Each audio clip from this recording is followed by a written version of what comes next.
Welcome back to my breakdown of Arcane Season 2. This video is part 3 and will deal with Act 3. Although I have already discussed the Jayce multiverse scenes from episode 7 in part 2, and so I will not be addressing them here. Check out parts 1 and 2 if you have not already, grab a drink and or a jugular shot of copium, and sit back as I dissect the final act of Arcane. Episode 7 seems to be the one with the highest reception amongst both fans and non-fans of Season 2. People appear to be of the view that Episode 7 is in the top 2 or 3 episodes of the entire show. And on my first viewing, whilst I did not consider it to be anywhere near the quality of even the weakest episodes from Season 1, I did think it was probably the best episode from Season 2, primarily because it is so disconnected from the rest of the plot. But, as we are about to see, Episode 7 is where things go completely off the rails, which the final 2 episodes then take even further into abject nonsense. We open up Episode 7 with alternate Ekko being a good lad and doing some science. Then the Ekko from the original universe gets zapped into alternate Ekko's body, and from this point on, we are expected to just forget that these are 2 separate people. As far as Arcane is concerned, this guy is just Ekko. Rather amusingly, the climax of Season 2 involves everyone desperately trying to stop Viktor from taking over people's bodies and removing their ability to consent to anything, which, although unintentional, is exactly what Ekko does in Episode 7. To keep things as simple as possible, which is going to be exceedingly difficult because of how complicated everything is about to get, I am for now going to cover what happens to Ekko in this alternate universe, and I will get to why and how this happens later. Ekko finds himself in alternate benzos, and alternate Powder is with him. Powder in this universe is not a psychopath, but we can't draw any character information out of her because she is not the same character as the Jinx from the main universe. This is going to be a running theme with Episode 7. It thinks it has things to say about the various alternate versions of characters, but the only ones that are actually useful in a narrative sense are Ekko, Jayce, and Heimerdinger, because these are the characters we have been following for the past 2 seasons. This iteration of Powder is a totally new character, and whilst it might be interesting to see how she is different to Jinx, there is no crossover whatsoever between these 2 people. Alternate Powder's actions do not tell us anything about Jinx. So anyway, Ekko freaks out, believing that this person is Jinx, the psychopath who murders his friends and very nearly killed him the last time they met. He throws a metal contraption at her and luckily misses because the plot needs him to not badly injure Alternate Powder, before brandishing a screwdriver and telling her to stay back.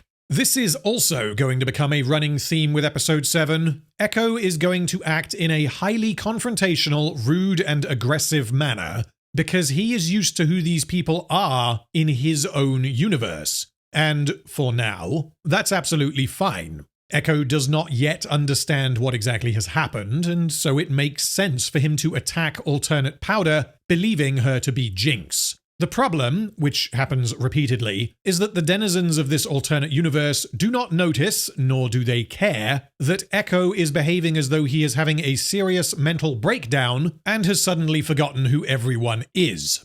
Alternate Powder's response to her boyfriend physically attacking her is, did you just throw that? You goddamn moron. And later in the episode, he directly asks her if she killed Vi. And yet, Alternate Powder is not allowed to react to this beyond being mildly irked, because the writers need Alternate Powder, and therefore Jinx, to be Ekko's love interest.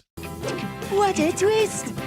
Yeah, for anyone who hasn't seen the show, this must be a bit of a shock. There are multiple dramatic payoffs later in the show that rely upon Ekko being in love with Jinx. And the way the writers accomplish this is to have Ekko fall in love with an alternate universe's version of Jinx, and for this character to not notice or care that he has just assaulted and threatened her.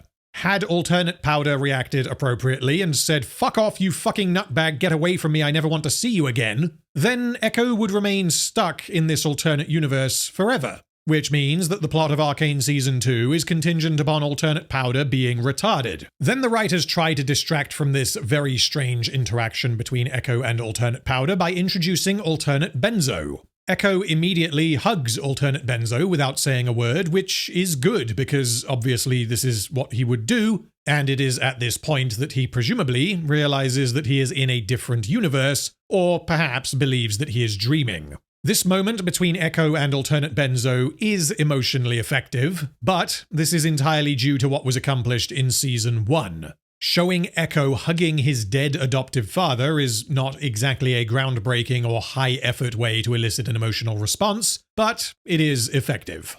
Alternate Powder takes Ekko to the last drop, and she observes that something is up with him because he is understandably very distracted by everything. She tells him, There's still plenty of time before the competition. Alternate Powder seems to think Ekko is nervous because he is stressed about the upcoming competition. Which, no, Ekko being nervous about a science competition might explain him daydreaming, not focusing, or not engaging in conversation, but how does it explain him attacking you and threatening you with a screwdriver? Fuck it, there is no answer. I've got to move past that. Milo and Clagger are alive, as is Vander, and everyone claps because they were characters in Season 1, and now here they are again in Season 2. And it is good because this means that they got to grow up or something. Except that, due to how multiverses work, there are an infinite number of universes in which Milo and Clagger never existed. There are an infinite number of universes in which Milo and Clagger die horribly as children, and there are an infinite number of universes in which Milo and Clagger live happily ever after. So, fuck you, nothing matters, let's keep going. Alternate Milo flirts with alternate Gert, and alternate Powder saves him, and I don't fucking care because alternate Milo and alternate Powder are not characters in Arcane. This is a step away from fan fiction. Why are we wasting our time with this? The audience does not need to see a version of Milo try to hook up with a version of Gert in a one-off bottle episode where nothing matters. And so all of this feels highly indulgent. If these scenes were good in their own right, and if the rest of Season 2 were as good as Season 1, then I wouldn't mention this. Because we would still be wasting time, but we would be wasting time doing something good. But good is not exactly how I would describe most of these scenes, particularly given how little time the writers decided to dedicate to other parts of the story. Meanwhile, alternate Clagger says to Ekko, Where would you be without her? And alternate Vander separately says to alternate Powder, What would they do without you? This is because the writers want to suggest that without Powder, everything would go to shit, as if she is the keystone keeping everything together. This is, again, some revisionist history. Powder was never that important, but as this is an alternate universe, I guess she grew up to be that important, and to some degree filled the shoes left by Vi, who is dead in this universe. In a meta sense, this is part of a conscious effort by the writers to make Jinx in the original universe more important, more relatable, less batshit insane, and more universally loved by everyone. Because, as was excessively stated in Act 2 but never explored, Jinx is now a hero. The show has decided that Jinx is the key to everything, she is the messiah, and this is one of many instances of the writers trying to make us forget the horrible things Jinx has done so that she can be redeemed. Ekko then finds Heimerdinger, and I am going to turn Heimerdinger inside out later. For now, all you need to know is that Heimerdinger got zapped into this universe, and he has been here for 4 years. So what are the differences between this alternate universe and the original universe? The most obvious difference is that Piltover and Zorn are holding hands and singing Kumbaya. The reason we are given is that in this universe, Hex Tech was never invented. The Hex Crystals still existed, and the sequence of events we saw at the opening of Season 1 played out the same as in the original universe. Jayce sourced the crystals, purchased a load of stuff from Benzo's, was followed by Ekko, who tipped off Vi that he had things worth stealing. The fact that Vi and the other kids were living in such squalor that they would need to steal things to survive indicates that Piltover and Zorn have united and flourished within the last decade or so. Anyway, Powder dropped a crystal, and this is where things diverge. In the alternate universe, alternate Vi died in the explosion.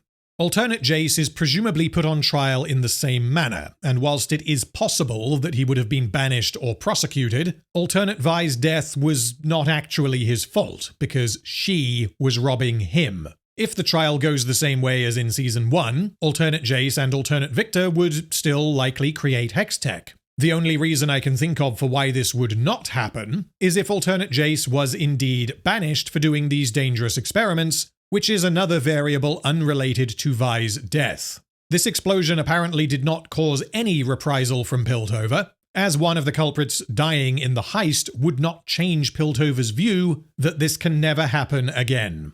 In Season 1, although no one died, people were absolutely hurt in the explosion. Was anyone hurt?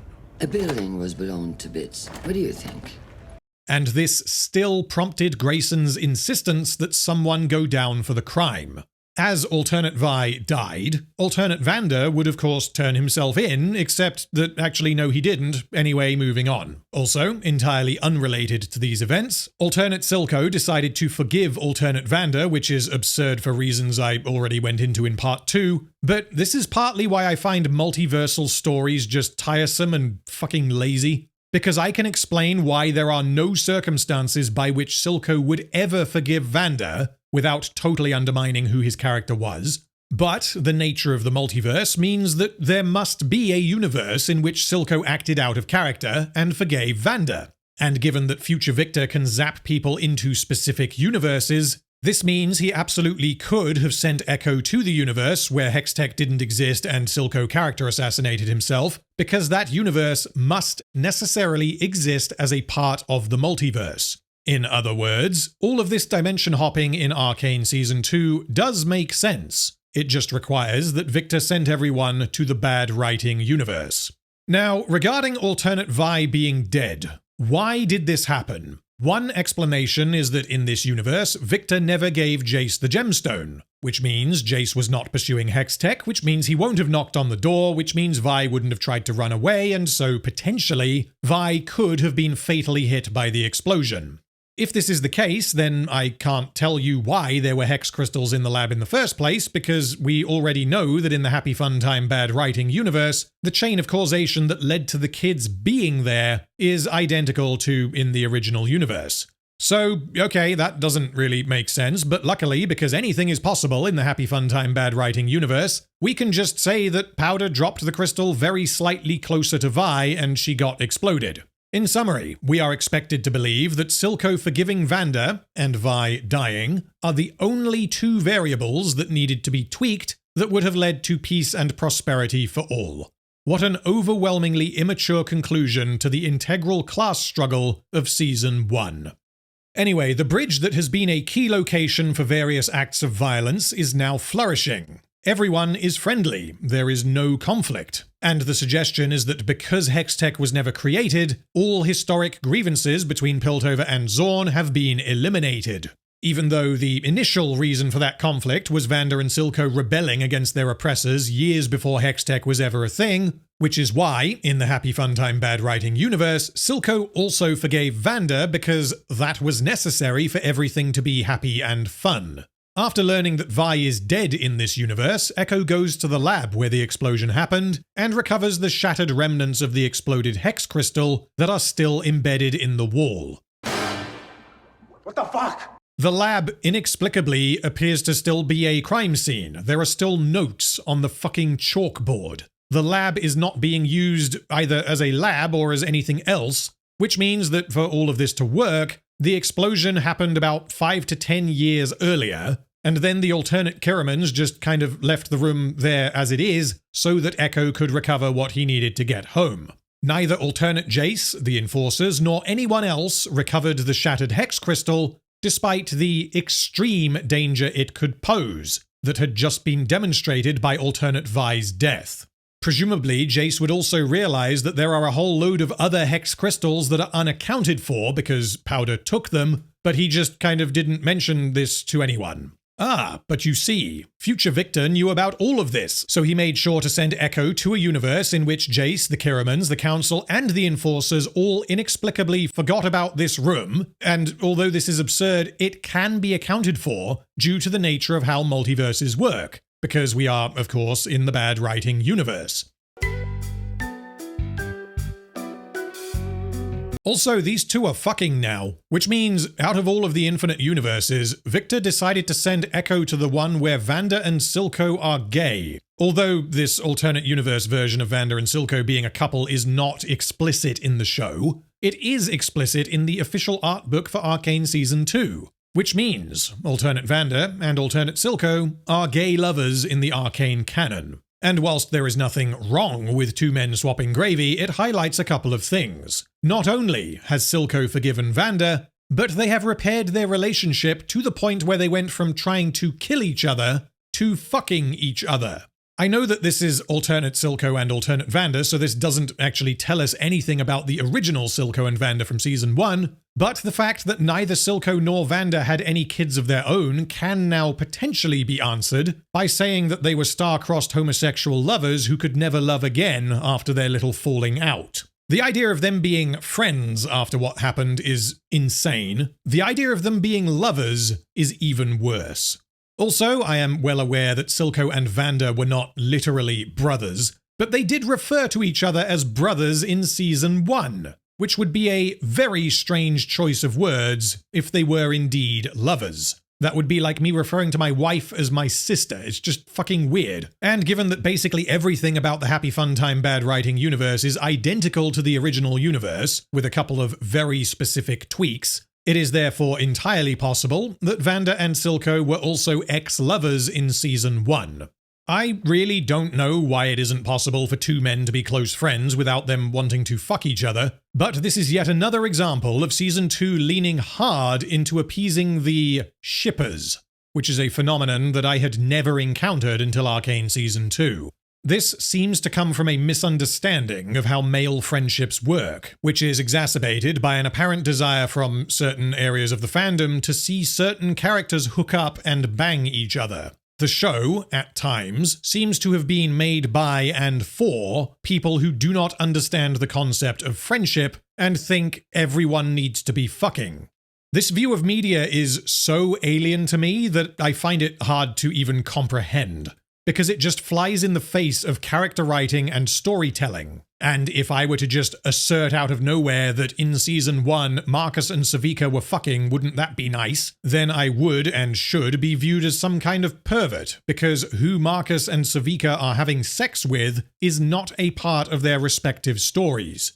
I would even say that I find this shipping mentality to be even more damaging than your conventional fan service, because fan service generally means doing something to appease the fans. The fans of the game want to see Vi fight with her gauntlets, so the show makes sure to include that. Even in Season 2, fans of the game want Viktor to say glorious evolution, so he does. But the shippers seem to want their chosen characters to hook up for reasons that are entirely disconnected from a love of the game or an understanding of the characters in the show.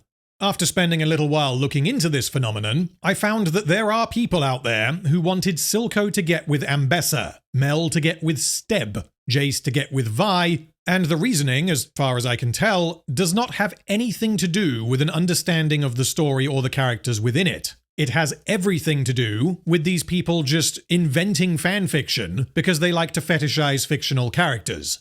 But I can't say that nothing good came out of the shipper fandom for Arcane, because although we had the time bomb, which is what the fans called their desire to see Ekko hook up with Jinx, some deranged soul also created the chem bomb, which is an alternate universe where Jinx and Smeech get together and live happily ever after.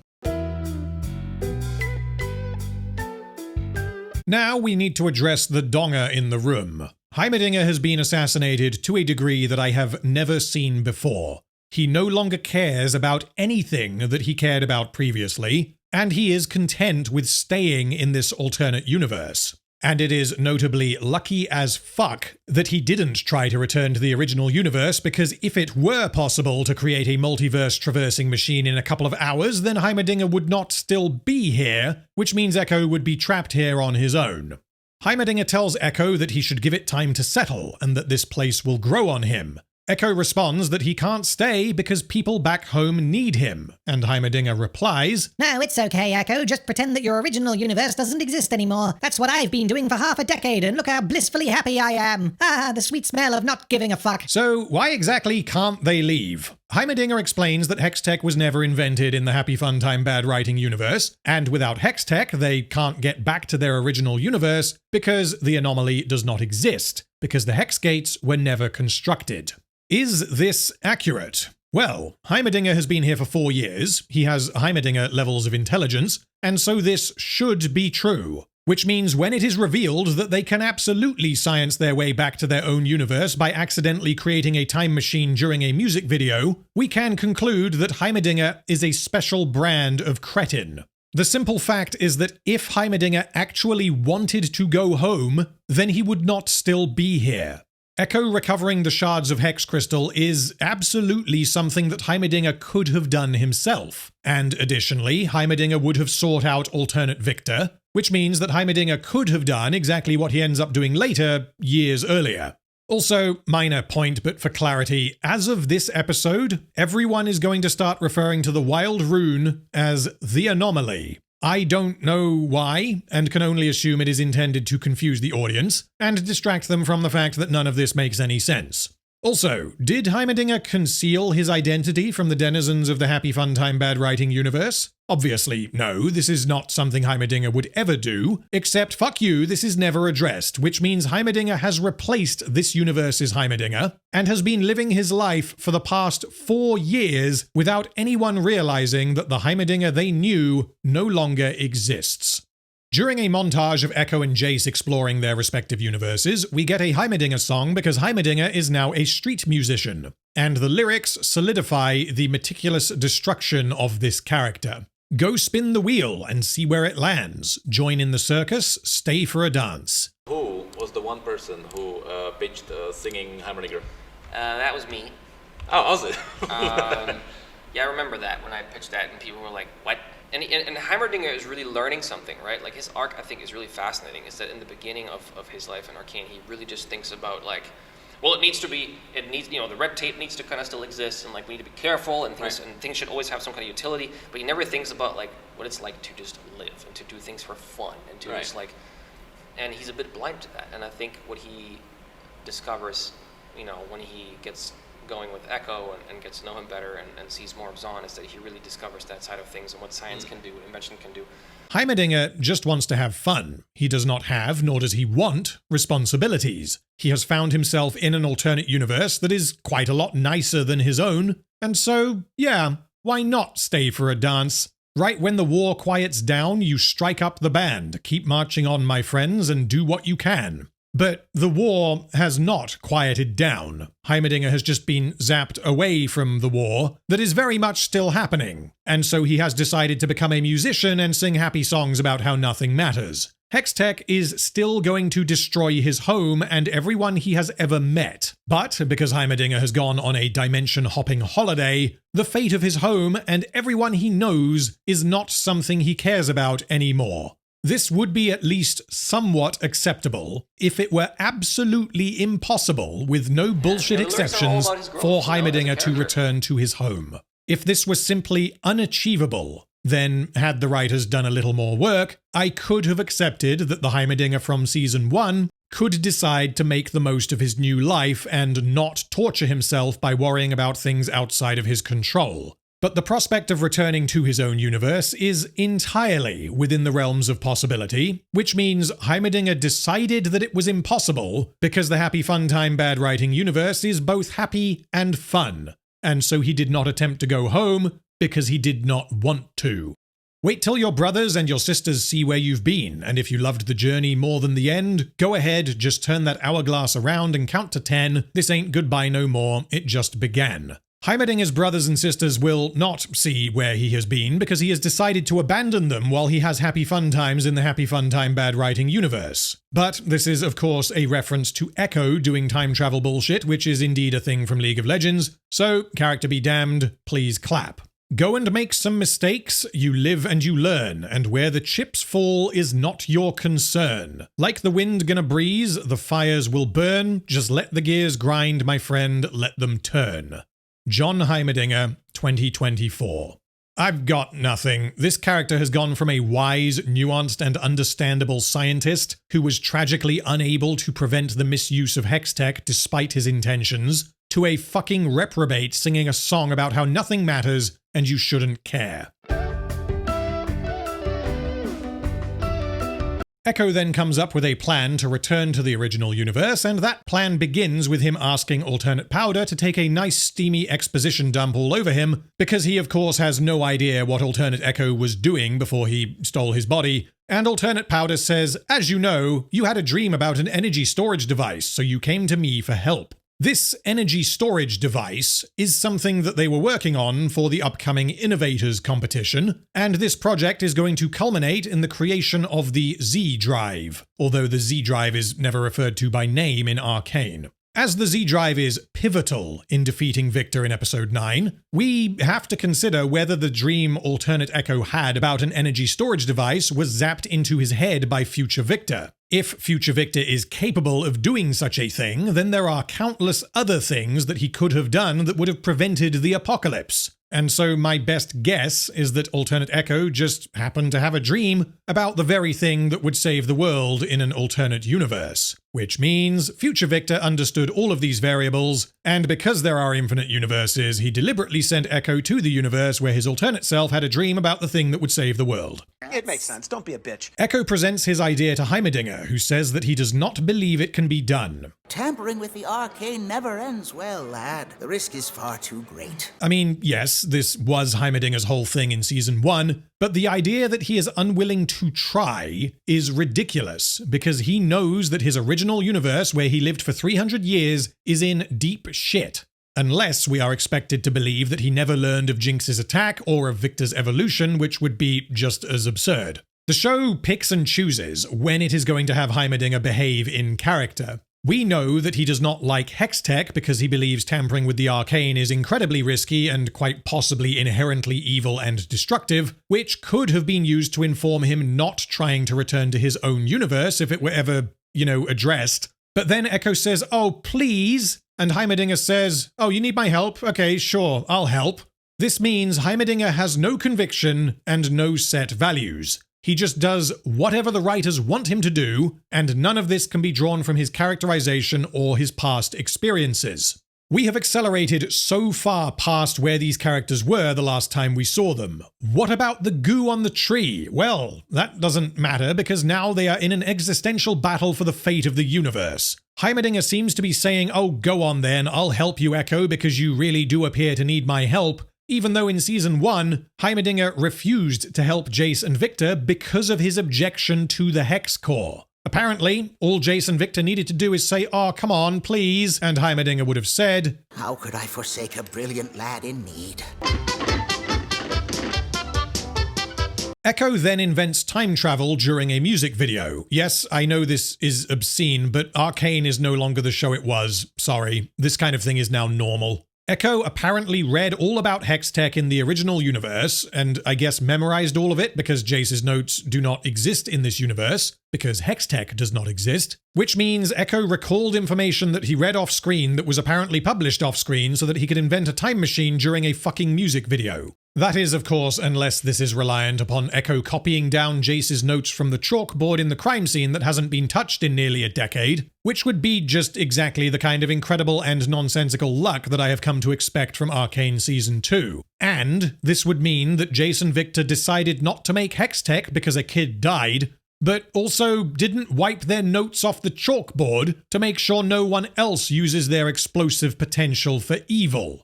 Now, I have to wonder, where is alternate Jayce from the Happy Fun Time Bad Writing universe? And the reason I am wondering is because neither Ekko nor Heimerdinger are. If these characters were even remotely as intelligent as they are supposed to be, alternate Jayce would be the first person they would want to speak to, given that they are tinkering with hex tech based upon Jayce's notes. I was playing with inversions on Jayce's acceleration room.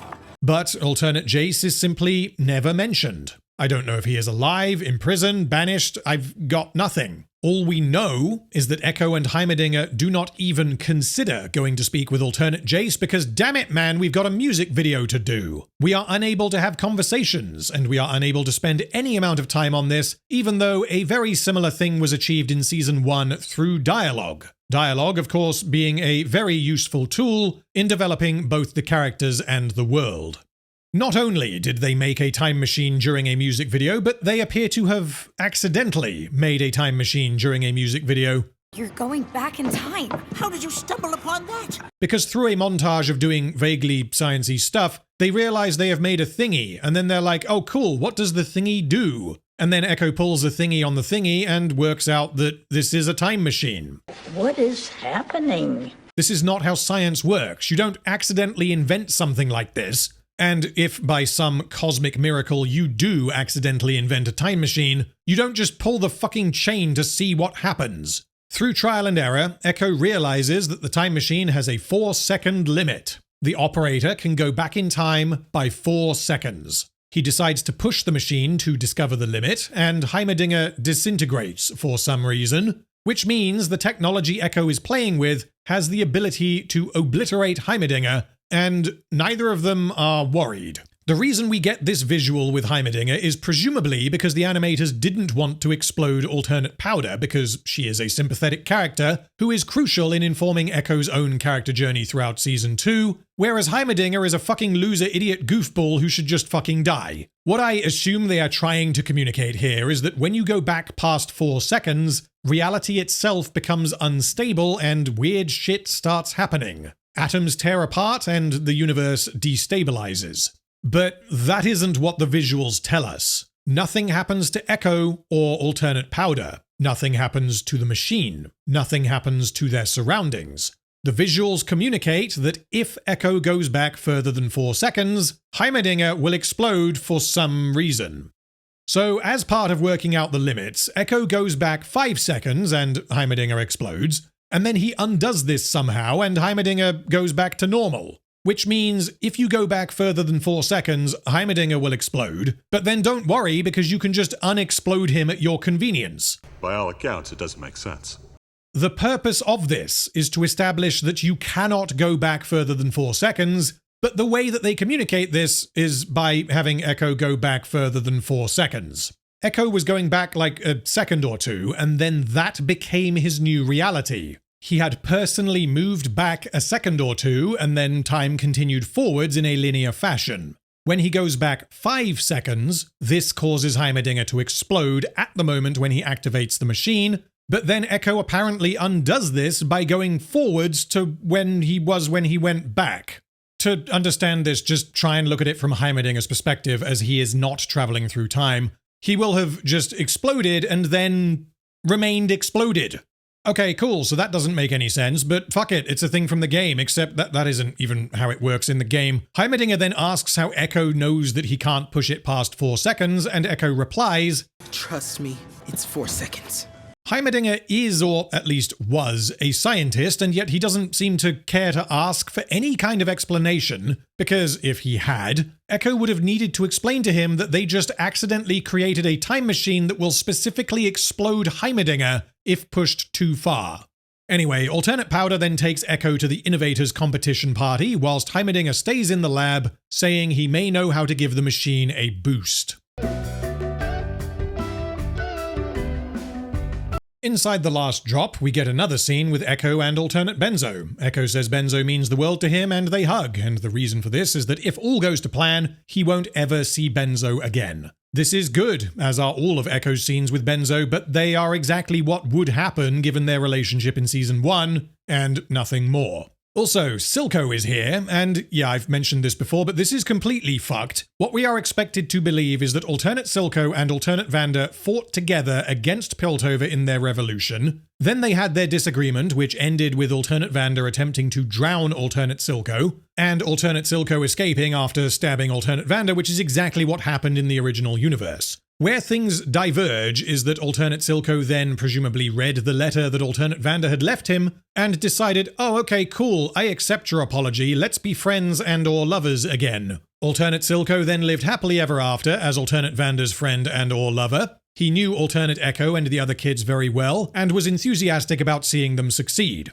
Now, because Ekko is an idiot, he did not think to ask alternate Powder about Silco, despite having been here for weeks at a minimum. Given that both alternate Powder and alternate Silco are close with alternate Vander, this also means alternate Powder could easily have mentioned Uncle Silco to Ekko in that amount of time, but I guess not. Ekko is surprised to see Silco acting in this way, and he says, Didn't you try to kill him? Alternate Vander then says, "Boy, get the fuck out of my bar and don't come back. How fucking dare you casually be like, hey, remember that time when you betrayed your friend and tried to drown him?" Except that, yet again, neither of these characters recognize that Ekko is way out of line, and Alternate Silco replies, "Greatest thing we can do in life is find the power to forgive." Fuck off! Why did you forgive him? We need to understand this. Don't cheapen season 1. If it was as simple as, oh, you just gotta forgive him, then why did any of season 1 happen? This is fucking broken, and the writers do not have a clue who this character is. Then the Innovators competition starts. Milo and Clagger have a cuddle because I guess everyone is fucking each other now. Everybody stop trying to have sex with each other. Gert does her music, which is French for some reason. I guess Gert is from France, which is somewhere in between Demacia and Freljord. The lyrics to the accompanying song Ma Meilleure Ennemie by Stromae and Pomme are all in French, but through the power of modern technology and having ready access to a real-life French person, I can provide you with a translation. I love you. I hate you. I love you. I hate you. I love you. I hate you. I love you. I hate you. I love you. I hate you. I love you. I hate you. I love you. I hate you. I love you. I hate you.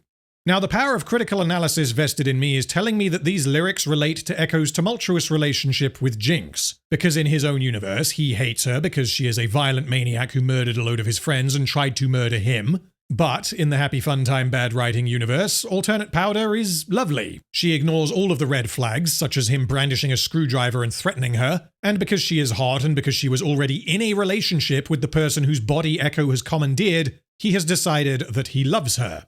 You're the best thing to ever happen to me, but also the worst thing to ever happen to me. On that day when I met you, maybe I would rather that this day never come. The worst of all blessings, the most beautiful of curses. This suggests that Ekko wishes he had never met Powder because he had to watch her become Jinx. He considers meeting the alternate Powder to be the best thing to ever happen to him because it allows him to hook up with someone else's girlfriend and it reveals his true feelings for Jinx. However, he also considers this to be the worst thing to ever happen to him because he knows he can't stay. Stay close to your dearest friends, but even closer to your adversaries. This relates to them being friends now, but also not in the original universe. And this is then going to cause Ekko to fall in love with Jinx, whom he has never indicated any kind of interest in before now. The lyrics continue, ha ha ha, meilleur ennemi, mon dieu, baguette, which translates approximately as, ha ha ha, my best enemy, my god, stick. That was a joke, those aren't the real lyrics. But yes, meilleur ennemi is a French phrase that means approximately, my best enemy. A twist on the more common phrase, my best friend. The meaning here is very similar to the meaning of every other lyric in this fucking song. It refers to how Jinx is both Ekko's friend and his enemy. As the music plays, they dance in 4 frames per second because 4 is how long the Z drive lasts. And yeah, visually, this is pretty fantastic. But given how excessively fast the plot of Season 2 has been, with many very important character beats or world-building changes being summarized in a 60-second music video, it feels somewhat indulgent to dedicate so much time to Ekko's relationship with Alternate Powder. But the reason this happens is because the writers want to use her for an emotional payoff in this episode, and to inform Ekko's actions in episode 9.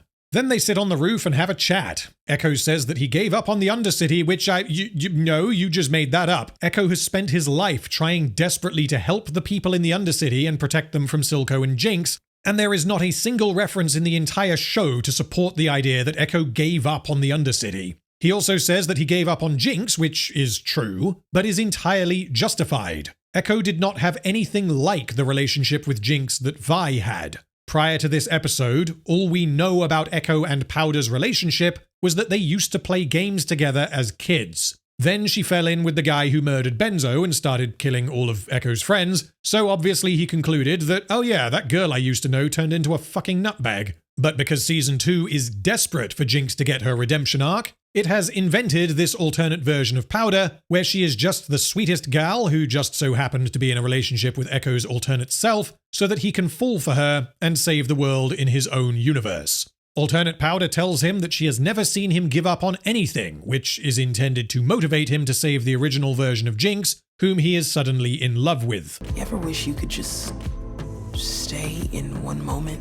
Ekko momentarily considers staying in the Happy Fun Time Bad Writing universe, continuing to occupy someone else's body against their will and indulging in the various pleasures this universe has to offer that are not available to him in the original universe. which I do not accept for a moment, because Ekko knows that he has responsibilities, and Ekko is not a selfish bastard. She leans in to kiss him because she believes the person she is looking at is her boyfriend. He pulls back and apologizes, which is good. He has remembered that this girl has no idea who he is. He is occupying the body of her boyfriend, who, for all he knows, could have been blipped out of existence permanently. Ekko then comes clean and explains that he is from another universe. Just kidding. He says, "Can we just pretend like it's the first time?" And then, without anything even approximating informed consent, Ekko makes out with someone else's girlfriend with her under the belief that he is someone else.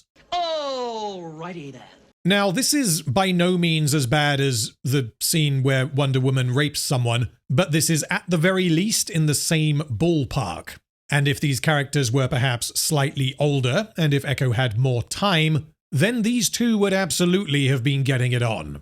This is another moral landmine that the show is not interested in tackling, and instead plays this off as genuinely romantic. If Ekko came clean, not only would Alternate Powder absolutely not make out with him, but she would be horrified and would ask what happened to her Ekko. And Ekko would not be able to give any kind of answer because when posed with this question, he would only be able to assume that Alternate Ekko is either dead or trapped in the Arcane. While Ekko was taking advantage of Alternate Powder, Heimerdinger has done some batshit insane upgrade to the time machine in a couple of hours. He previously said, "Take it slow, lad. We wouldn't want to push a new invention too far too quickly." And then was like, on second thought, I'm going to turbocharge the shit out of this thing. Actually, calling this an upgrade is not technically true. This is an entirely new contraption, because Ekko is going to take the Z-Drive with him when he goes, which means Heimerdinger has not upgraded the Z-Drive to be able to do this. He has instead constructed an interdimensional time machine that plugs into the Z-Drive, and he managed to do this because he was off-screen. Heimerdinger, if you recall, has a comprehensive understanding of the Z-Drive, except that no he fucking doesn't, because he doesn't know that it will explode him sometimes, which means that Heimerdinger managed to create this insane upgrade device whilst working with another device that he does not understand, which means it is very lucky that he didn't cross the wrong wires and explode himself. So they both stand on the machine and it powers up before Heimerdinger realizes that he didn't plug it in properly. The machine doesn't quite work as intended as bits start to fly off. Heimerdinger then says, "I must say that since I've met you, lad, I've truly lived." And he jumps out of the machine to ensure that Ekko can get sent back. For some reason, we are in go fucking go, there's no time, the machine will only work once. Otherwise, Heimerdinger could have just switched it off and tried again rather than killing himself hoping that it would send Ekko back. And on that point, the way this scene opens up is with Ekko showing up and Donger being like, "Ekko, my lad, you're just in time." Just in time for what? Were you about to leave Ekko here? If the machine can't be stopped, then why are you firing it up when Ekko is using someone else's tongue to explore someone else's mouth? But no time for that now. Heimerdinger is sacrificing himself for Ekko, and it's really, really sad. The Ekko from the Happy Fun Time Bad Writing universe returns to his body after having been presumably imprisoned inside the Wild Rune, and Alternate Powder briefly sees Ekko in the machine before he disappears. I am unsure why this would happen, but it is a nice visual. However, they do this for Ekko, but not for Heimerdinger. We directly acknowledge in this scene that there are two different versions of Ekko, but then they just gloss over this with Heimerdinger. We don't acknowledge that Heimerdinger has just vaporized Alternate Heimerdinger's body. Alternate Heimerdinger did not consent to being vaporized. So, yeah, Heimerdinger is gone now. No elaboration, he's just not here anymore, and he is never mentioned again. 3 times is a pattern. So far we have Sallow, Random Kid, and now Heimerdinger, all of whom are killed, and then the narrative just immediately disposes of them because they have fulfilled their purpose. Oh, but Random, he's a Yordle, and Yordles respawn in Bandle City. Okay, fine, but that isn't in Arcane, so I'm terribly sorry. We can't reference something that is not in the show to say that actually Heimerdinger isn't dead, because yes, he fucking is, until the show gives me a suggestion that he is not. As much as I would love to accept this idea, because it would mean that Smeech is also in Bandle City. In summary, Heimerdinger died because he was retarded, but at least he is now dead and can't further be oh wait, I forgot what they did to Silco. Now that Ekko and Heimerdinger are gone, alternate Ekko and alternate Powder get to keep living their lives with the existential terror that at any moment and for any period of time, they could be ejected from their own bodies and alternate versions of themselves could show up and steal their lives from them. The last thing we see is alternate Powder, who had apparently kept the hex crystals from the heist years prior, and I think this is meant to be a tee-hee how fickle fate can be. If only she knew, then they could have done this all much easier. But she must have known that Ekko and Heimerdinger were using the shards from the crime scene, which means alternate Powder chose not to be like, oh yeah, I got 3 of those, do you want them? On the topic of multiverses and infinities of various sizes, we need to explore how all of this works in Arcane Season 2, and although, as always, I am going to try my best to explain things clearly, this is by far the most complex concept I have ever had to cover, so don't worry if it sounds like it doesn't make sense, because it probably doesn't.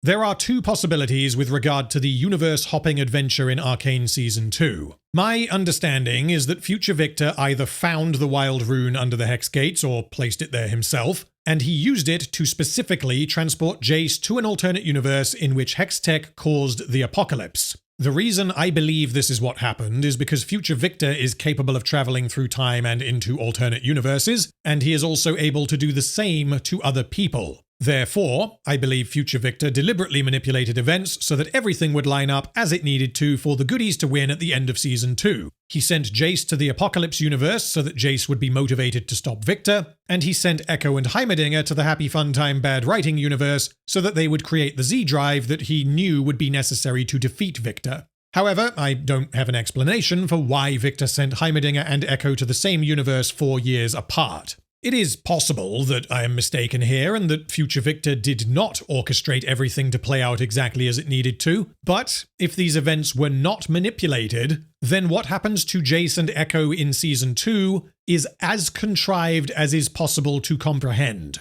This is not hyperbole. If there are an infinite number of variable universes, then it is infinitely lucky that Jayce just so happened to get sent to the Apocalypse one, and it is also infinitely lucky that Ekko and Heimerdinger each independently got sent to the Happy Fun Time Bad Writing universe. Because if all 3 of these characters did not get sent to precisely where and when they needed to be out of an infinite number of possibilities, then the plot of Season 2 ends. This would be, by definition, infinitely contrived.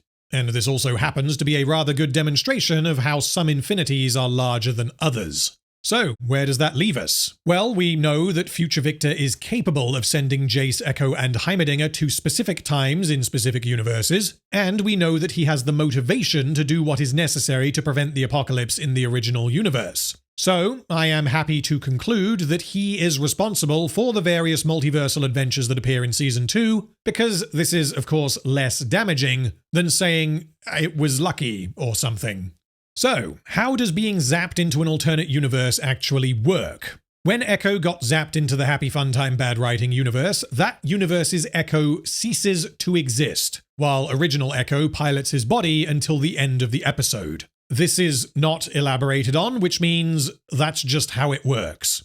The explanation for this must be something like every individual across every universe having a shared soul, although I hate using that word, and there is only one soul, despite there being an infinite number of Ekkos. There is some foundational aspect to the multiverse that prevents 2 duplicate souls being in the same universe at the same time, and so therefore, when one Ekko jumps into another universe, he possesses the body of that universe's Ekko. This explanation is not in the show, but my guess is that this is approximately what the writers were going for. So, what happens to the Ekko from the alternate universe? Does he cease to exist, and he is just on pause until Ekko gives him his body back? Is he a conscious entity, a prisoner inside of his own mind? Is he zapped into the Arcane and becomes some kind of transcendent god being temporarily? All questions that cannot be answered, because as we have learned, Arcane does not particularly care about alternate Ekko, and it is similarly not at all interested in addressing or exploring the morality of Ekko, intentionally or otherwise, inhabiting the body of an alternate version of himself.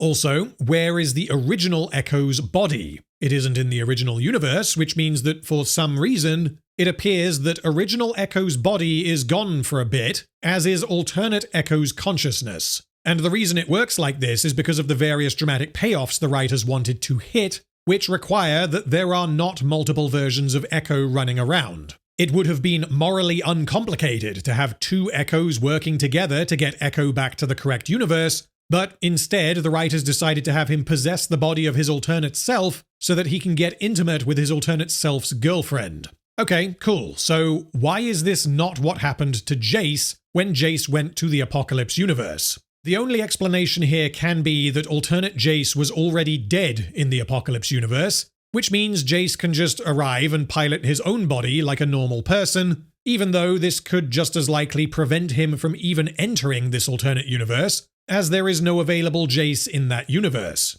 Point being, Ekko and Jayce appear to abide by different rules in their multiversal misadventures. But what about Heimerdinger? We are never given any explicit information regarding alternate Heimerdinger, but we have no reason to believe that he is dead, which means Heimerdinger has been possessing the body of an alternate version of himself for 4 years. And you may be thinking, well, that certainly sounds like the least Heimerdinger thing that you could possibly do, but at least he doesn't know that this is what he has done. Unfortunately, no, because Heimerdinger was waiting for Ekko to arrive, and he realized Ekko had arrived in alternate Ekko's body because of his change in behavior, the vomiting, and Ekko having absent-mindedly drawn the wild rune on a piece of paper. Which means Heimerdinger absolutely understands that this is how multiversal travel works, because we have to assume that he also experienced an intensely negative reaction shortly after arriving, not to mention him observing Ekko's clear change in appearance. Which means our Heimerdinger, the Heimerdinger from Season 1, has stolen 4 years of alternate Heimerdinger's life, has lived in his body and controlled everything about him, and this is simply never addressed. And, of course, by the end, he vaporizes himself, thus also vaporizing alternate Heimerdinger's body. I have been using the words alternate universe and multiverse, but the show never actually uses this terminology. We know for a fact that there are at a minimum 3 separate universes in Arcane. The original universe, the Apocalypse universe, and the Happy Fun Time Bad Writing universe. As I explained in Part 2, the Apocalypse universe, where Jayce is, simply cannot be the original universe but in the future, because Jayce prevents the apocalypse in Episode 9. Which means Viktor must have sent him to an alternate universe in which that universe's version of Jayce was unsuccessful in preventing the apocalypse. Which means we have, at a minimum, 3 distinct universes. This is not how multiverses work, unless there is a specified reason why Arcane's multiversal concept means that the universes we get are the normal one, the one where Viktor caused the apocalypse, and the one where Vi died and also Silco character assassinated himself. There is of course no reason given why these 3 specific universes would be the only variable universes to exist, which means we have to assume that there are an infinite number of variable universes, which is what a multiverse is. The show is incredibly vague as to how all of this works, so to some degree trying to interpret the mechanics is a pointless exercise, but I find it both fun and interesting, and I hope you do too. The easiest interpretation of Arcane Season 2 uses the many worlds interpretation of quantum mechanics. Any and all possible combinations of matter, as well as any changes across any length of time, are manifested in alternate universes. There is a universe where you are watching this video. There is a universe where you don't have eyes. There is a universe where you are a banana. Put simply, any and all possibilities exist simultaneously in different universes. This, however, brings with it some problems. If there are an infinite number of universes, then Heimerdinger being able to send Ekko back to the right one is so unlikely as to be essentially impossible. This also dramatically affects the stakes of the story, because if there are an infinite number of universes, then this would mean future Viktor attempted to fix many of them, because due to the nature of how multiverses work, an infinite number of Viktors had caused the apocalypse in an infinite number of the infinite universes. So, future Viktor traveled into the past in an unspecified number of these alternate universes, and gave multiple versions of Jayce different runes in each, hoping that this would affect the outcome and avert the apocalypse. And every time, he failed. If we are dealing with infinite universes, then the idea of potential futures becomes a meaningless statement, because any potential alteration to a universe would definitionally exist in another. this interpretation of a multiverse is, by definition, deterministic. So this means two things. Future Viktor tried to avert the apocalypse by traveling into the past of multiple universes where the apocalypse was guaranteed to happen, and he failed to stop it because he did not understand causality. Additionally, it means that when he failed, he was like, no biggie, I can just move on to the next one. The world of Arcane that we have spent 2 seasons in by this point is simply one of an infinite number. A new version of Jayce, a new Piltover, a new everything that future Viktor would like to save if at all possible. This reduces the stakes of the story to a bare minimum because it doesn't matter if Viktor fails. He can just try again somewhere else. There is no reason why the original universe is more important than any other, or why future Viktor would believe that it is. Additionally, as future Viktor seems to exist outside of space and time, not only does it not matter whether or not he succeeds in any given universe, but he also cannot succeed in any given universe, because the nature of causality means that he either succeeded or he did not, which means there are already an infinite number of universes where Viktor succeeded. Another complicating factor is that you simply can't have a time loop like the one with Viktor saving Jayce in a setting where there are an infinite number of universes. These are called bootstrap paradoxes, and another example would be in the first Terminator movie, where Kyle Reese is sent back in time by John Connor to protect Sarah Connor, and as a result, Kyle ends up fathering John Connor and therefore creating his own reason to be sent back in time. These paradoxes involve something from the past creating the future, and the future then creating the past, which creates the future, and so on. The idea that you can change your fate is incompatible with a multiverse, because again, multiverses are, by definition, deterministic. You can't say, well, what if I changed the future by eating Cocoa Pops instead of Cheerios, because your particular universe where you eat Cocoa Pops is already distinct from the one where you eat Cheerios. You don't have a choice. Which means, if Arcane Season 2 is interpreted using the many worlds interpretation, future Viktor did an infinite number of things in an infinite number of universes, an infinite number of times he was successful, and an infinite number of times he was unsuccessful. Or in other words, absolutely nothing matters. Despite Arcane Season 2 being trash, I still wanted to try and find a way to make this work so that I can find out how broken it actually is. And there are multiple suggestions, but no confirmation, that there may in fact only be 2 universes rather than an infinite number. This would instead use something similar to the twin world model, which suggests that there are 2 universes that originated in the same place before expanding temporally in opposite directions. Essentially, one is the universe and the other is the anti-universe. Heimerdinger says, one can't go shouting from the rooftops about being thrust into parallel dimensions without awkward consequences. It seems the anomaly which dislodged us from our proverbial reality also scattered us across time. This is the closest thing we get to an explanation for how Arcane's multiverse concept functions. It is possible that by parallel dimensions, Heimerdinger is referring to 2 dimensions that are running in parallel, or it is possible that he is speculating that there are more than 2 when in fact there are only 2. Heimerdinger had an expectation that Ekko would arrive in the same universe as himself, which makes far more sense if there is only one other universe. The pendant alternate powder has is blue on one side and grey on the other side, potentially symbolizing the 2 different universes as 2 sides of one coin, one where Ekko has blue and one where he has nothing. At the end of the episode, alternate powder places this pendant next to the hex crystals she kept, which potentially suggests that she may use them to travel to the other universe. There are multiple references to Arcane being a story of opposites. We have Silco drowning, the evolution of powder into Jinx, Vander and Silco arriving at the same realization through different means, Piltover as the optimistic, innovative city in the clouds, Zorn as the dirty underground, Isha being a reflection of powder, Viktor saving Jayce and Jayce saving Viktor, creation and annihilation, original universe, and mirror universe. However, as Arcane Season 2 seems to have trouble counting to 3, we also have rage, compassion, and hate as 2 sides of the same coin, so maybe this means there is a secret third universe that blows this whole thing wide open.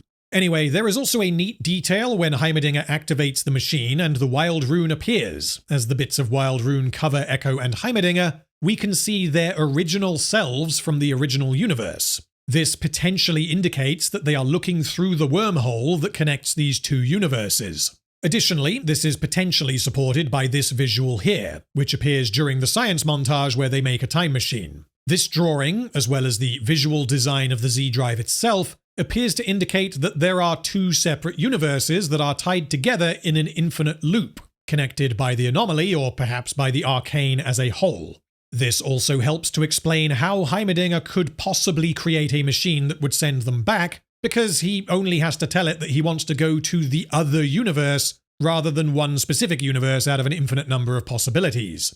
Whilst it is acceptable within what can generously be described as the rules of the show for future Viktor to be able to harness the power of the Arcane and zap Ekko, Jayce, and Heimerdinger to specific universes at specific points in time, because future Viktor is essentially a god. However, it is not acceptable for Heimerdinger to create a machine that can do the same in a couple of hours. This would also mean that the Wild Rune is like a wormhole that connects the two separate universes, which is somewhat more understandable than the Wild Rune being a thing that zaps you to wherever Viktor wants you to go.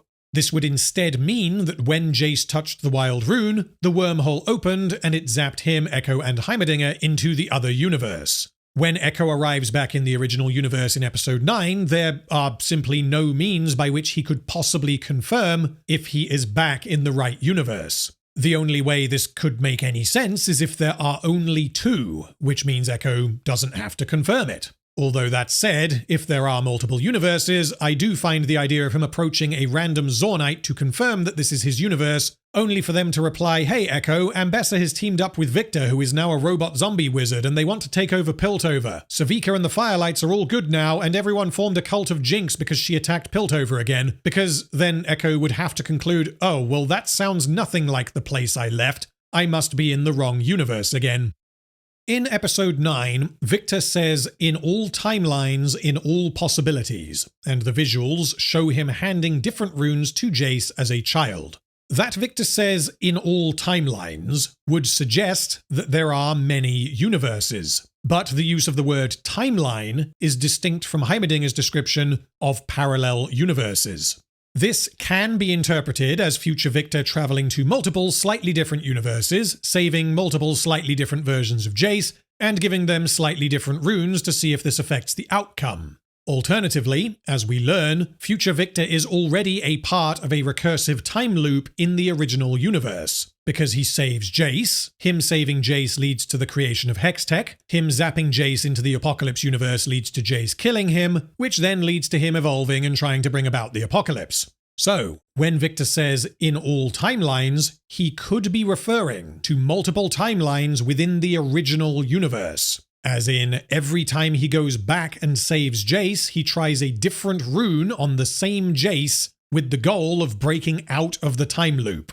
The problem here is that this is approximately what Viktor's chronology looks like. This is baby Viktor, this is him meeting Jayce at the start of season 1, and this is him lobotomizing everyone and causing the apocalypse. If we assume that this is all the same Viktor, which is not confirmed and I'll get to that later, then this would be him coming back in time and saving Jayce. Regardless of where this future Viktor came from, the apocalypse has already happened in his own past, which is why he wants to avoid it. So future Viktor's reference to all timelines could mean that he did something like this, and went backwards and forwards within the original universe multiple times to try to change the future. Where things become even more confusing, however, is that if it is possible to gain knowledge of and then change the future, then this means no particular future is set in stone.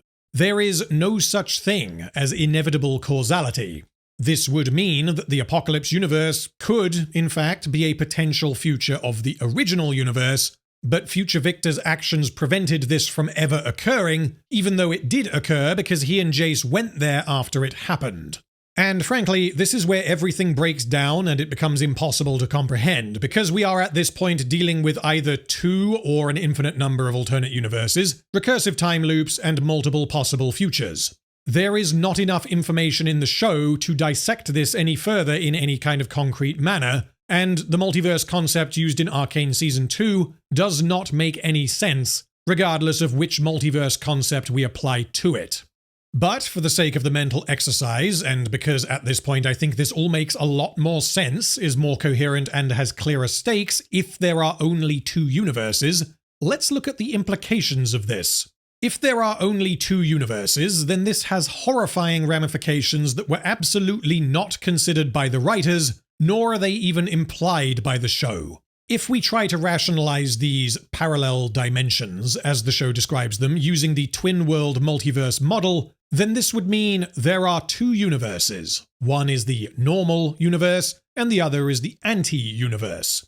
But as I have already established, Arcane Season 2 presents at least 3 universes. So how can we rationalize this? Either the Apocalypse universe is unrelated to the other two that we spend time in, or it was the future of the original universe, or it was the future of the Happy Fun Time Bad Writing universe. We can immediately rule out the Apocalypse universe being the future of the original universe because we know what happens in the future of the original universe. Jayce and Viktor prevent the apocalypse, and all is well. If there are only two universes, then this means that Jayce must have been sent to the apocalyptic future of the Happy Fun Time Bad Writing universe. The second universe is both the Happy Fun Time Bad Writing universe and the Apocalypse universe. These are both the same place during different periods of time. How can this be possible? As we are told, Hextech was never invented in the Happy Fun Time Bad Writing universe, but Heimerdinger and Ekko do create a Hextech-adjacent machine to allow Ekko to go back to the original universe. This means that the power of the Arcane has been harnessed using hex crystals. This means Hextech now exists in this universe. This means this universe now has a functioning interdimensional time machine. And if the Happy Fun Time Bad Writing universe and the Apocalypse universe are the same universe, then this means Heimerdinger and Ekko accidentally destroyed one universe in order to get back to their own. So is it reasonable that this could happen?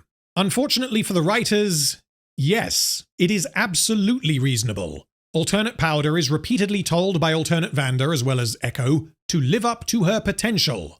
Your ideas change the world. I can't shake the feeling that that's who you're supposed to be. She quite feasibly could have continued research and development of this incredible technology, if for no other reason than that she realized Ekko was from the other universe and she now knows that it is possible to travel between them. Alternate Powder has 3 hex crystals. She has the ability and the desire to invent incredible things and to essentially fulfill the same role that Jayce filled in Season 1. Alternate Powder is going to become something adjacent to the Woman of Progress. She is going to create incredible technology to help people, and given that all but 2 variables are identical in this universe, we can be all but certain that the Hex Gates will be created. This will lead to a wild rune appearing deep underground.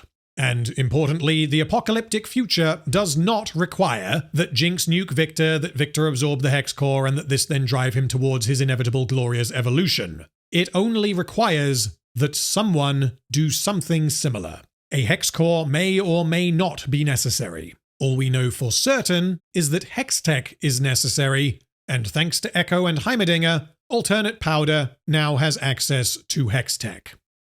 Regardless, all of this has been orchestrated by an entity that I am referring to as Future Viktor.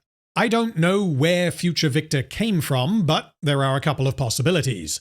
Either Future Viktor is the continuation of the Viktor we have seen in Arcane. After the finale, he managed to undestroy himself somehow, and he realized he needed to do multiversal time travel to convince Jayce to convince him not to lobotomize everyone. Or, in other words, he had to fulfill his destiny and play a part in his own past. I think this is very unlikely, because Future Viktor does not look anything like the evolved Viktor we get in Act 3, unless he undid that and got a new non-Hextech body, I guess.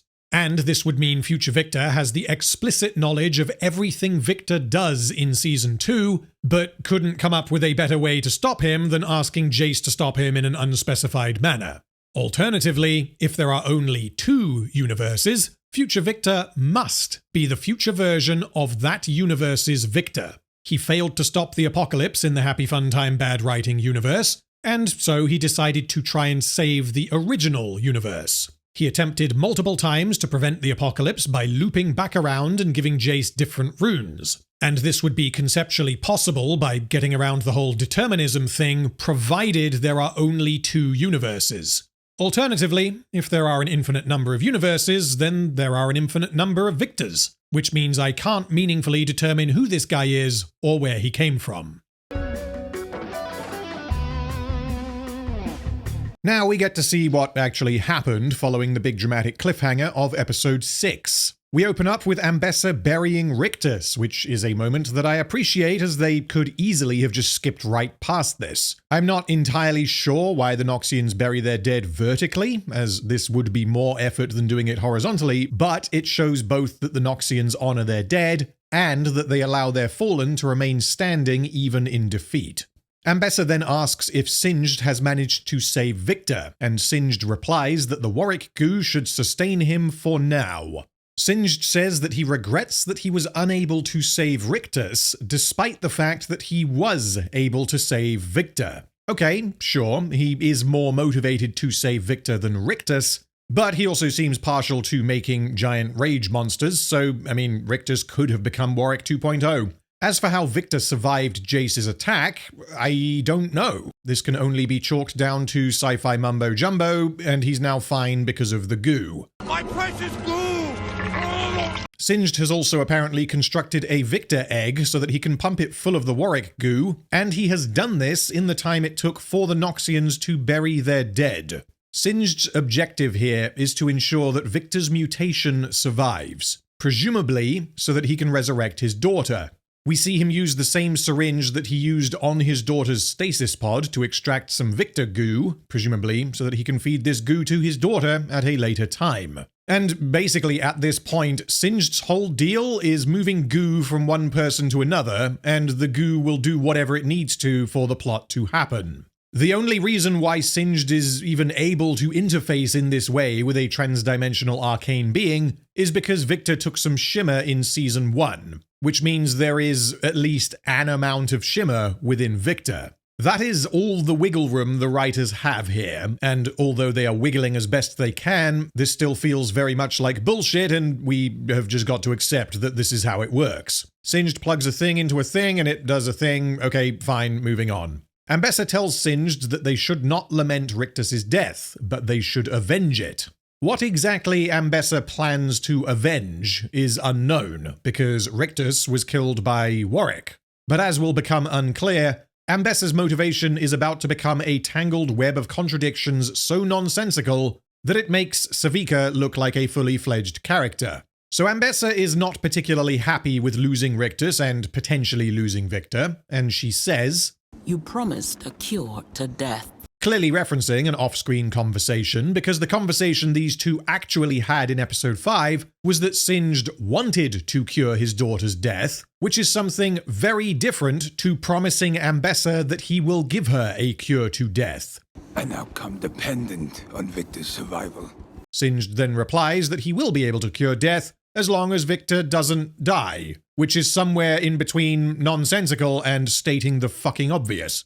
Then Viktor wakes up and talks to Singed and Ambessa telepathically from inside the egg. He compliments Singed and thanks him for the Warwick goo. He says that he can now see the world more clearly than ever before, and he now perceives the world as one through all of his minions. Viktor is now a hive mind, more so than he was in Act 2. His temporary death in Episode 6 had the side effect of killing all of his minions, which means they are now puppets who do not appear to have any individual personalities or desires. Viktor believes that the anomaly beneath the Hex Gates can complete Singed transformation, allowing him to get a new and upgraded physical body, and allowing him to evolve others. Keep this in mind, because the writers are going to forget about this concept by the end of this episode. Anyway, this means that if you want to create a god being in Arcane, then you need to inject someone with Shimmer and then give them a hex core, plus have a wild rune that was created by the hex gates, and then inject them full of Warwick goo, and then kill him and then resurrect him to lobotomize his minion. Yeah, we're so far beyond the relatively understandable and coherent functionality of the hex core from Season 1 that I would laugh had the writers not destroyed one of my favorite TV shows. Viktor says he will be unable to access the anomaly because Jayce will no doubt raise defenses to stop him. Jayce, of course, has no reason to do any such thing because he believes Viktor to be dead. That is, until Viktor reveals to Jayce that he is not dead for absolutely no reason. Then things get exceedingly retarded because we only have 2 episodes left to conclude the story of Arcane. Ambessa says that she will deliver Viktor to the anomaly, and in exchange, he will empower every soldier she brings him. The word empower is doing a lot of work here, because what ends up happening is that these soldiers will be turned into brainless automatons who are puppeteered by Viktor. Viktor replies that he will evolve all those who are willing before evolving Huck, who is definitely not willing because he is, dead. Ambessa even watches this happen to Huck and still continues with her plan. She intends for Viktor to do this to her soldiers. She intends to give control of her soldiers to a mage. Now, if you recall, Ambessa despises magic users. She considers it cheating. She explicitly hates mages. And yet, she has decided to ask Viktor to turn her army of highly trained and loyal soldiers into robot zombies. Dumb bitch. This is something that will obviously help Viktor take over the world, a fact that doesn't appear to concern Ambessa in the slightest. Even if Ambessa had a prior discussion with Singed about installing a kill switch on Viktor or something similar, this would still be unfathomably reckless for Ambessa, because if you had a kill switch and something were to go wrong, then Viktor takes over the universe, which, includes you, which means you lose. Ambessa also has no reason to attack Piltover, beyond the fact that she is pissed off that Caitlyn turned on her, and also that she is angry about Rictus being killed by a werewolf. Her wanting to avenge Rictus is directly stated, despite it not justifying an attack on Piltover, whereas her being pissed at Caitlyn is not acknowledged as a justification, at least not by Ambessa herself, probably because it is very thin. The show seems to be suggesting that Ambessa is motivated to attack Piltover because Caitlyn betrayed her and her sense of pride means that Caitlyn now has to die, whilst her own dialogue suggests that she is attacking to avenge Rictus, whilst her actions in attacking undermine basically everything about this character. She also presumably still wants Hextech now that Warwick is dead, but without Jayce or Viktor this will be impossible, as has been demonstrated previously. In other words, Ambessa is willing to march on Piltover to avenge Rictus being killed by Warwick, which was entirely her own fault in trying to weaponize him, and in return, Viktor will zombify her army. Oh yeah, it's all coming together. Ambessa places a lot of value on the fairness of combat, the equality of the battlefield, and there are degrees of fairness. The first degree would be to simply fight your opponent with no preparation. The second degree would be to train extensively so that you can outmatch your opponent. The third degree would be to enhance yourself using turbo cocaine or a robot arm or something. The fourth degree would be to zombify yourself and be turned into a monster. And the fifth degree would be to do the same, but also to become permanently under the sway of an infinitely powerful god entity whose interests do not align with your own. So, here we have 3 characters with very different objectives, different values, and different understandings of what the other 2 are trying to do. So, let's expand this and see how little sense it makes. Ambessa thinks Singed is helping her and is motivated by a desire to resurrect his daughter. She doesn't recognize that if they are successful, Viktor will lobotomize everyone, and that will obviously compromise Singed's objective. Ambessa thinks Viktor is going to evolve everyone who wants to be evolved, which would pose an existential threat to her, even if he doesn't also evolve the unwilling. Singed thinks Ambessa wants to attack Piltover for some reason. Singed thinks Viktor wants to lobotomize everyone, but doesn't realize that this will affect him. Viktor thinks Ambessa wants to attack Piltover for some reason. Viktor thinks Singed wants to save his daughter, but doesn't ever address this or offer to help him.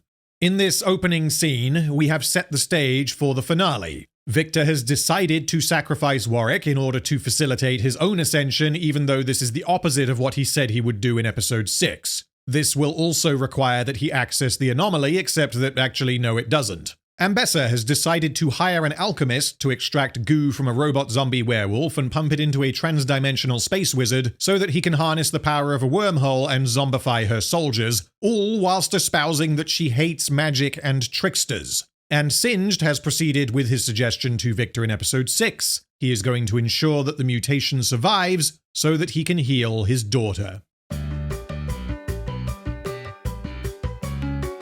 Now we rejoin the goodies. Everyone escaped because shut up and don't think about it. They were surrounded by Noxians who wanted to kill them and Warwick. A child then blew herself up, and this explosion did exactly what it needed to in order for everyone to be able to escape back to Piltover from the depths of Zorn without anyone stopping them. The explosion explosioned them to safety, you see. Whilst Season 1 did absolutely contain plot armor, when this happened, the characters were still injured. In all 3 of the most egregious examples of plot armor from Season 1, the characters survive things that they should not have survived, but they are injured to varying degrees. In Season 2, we have Vi, who is in bad shape from being stabbed, but no one seemed to suffer so much as a scratch from the explosion. As far as we can tell, the explosion took out Warwick and killed Random Kid, but other than that, not one single character sustained any damage. Additionally, when Season 1 did the plot armor thing, this happened at the end of a confrontation, which means it was easier to hide, but also meant it was as believable as possible despite still being plot armor. But what has just happened here is that the explosion happened, and then everyone got teleported out of the battle to safety.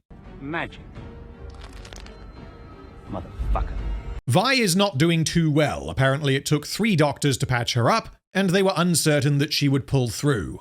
Shieldman is also here, having returned from doing whatever he has been doing. Vi hallucinates Vander in his place, which means it appears the purpose of this man was to be Vander from Wish.com. Shieldman then conceals whether or not Jinx survived for absolutely no reason. Jinx, Caitlyn wanted to be here to tell you herself.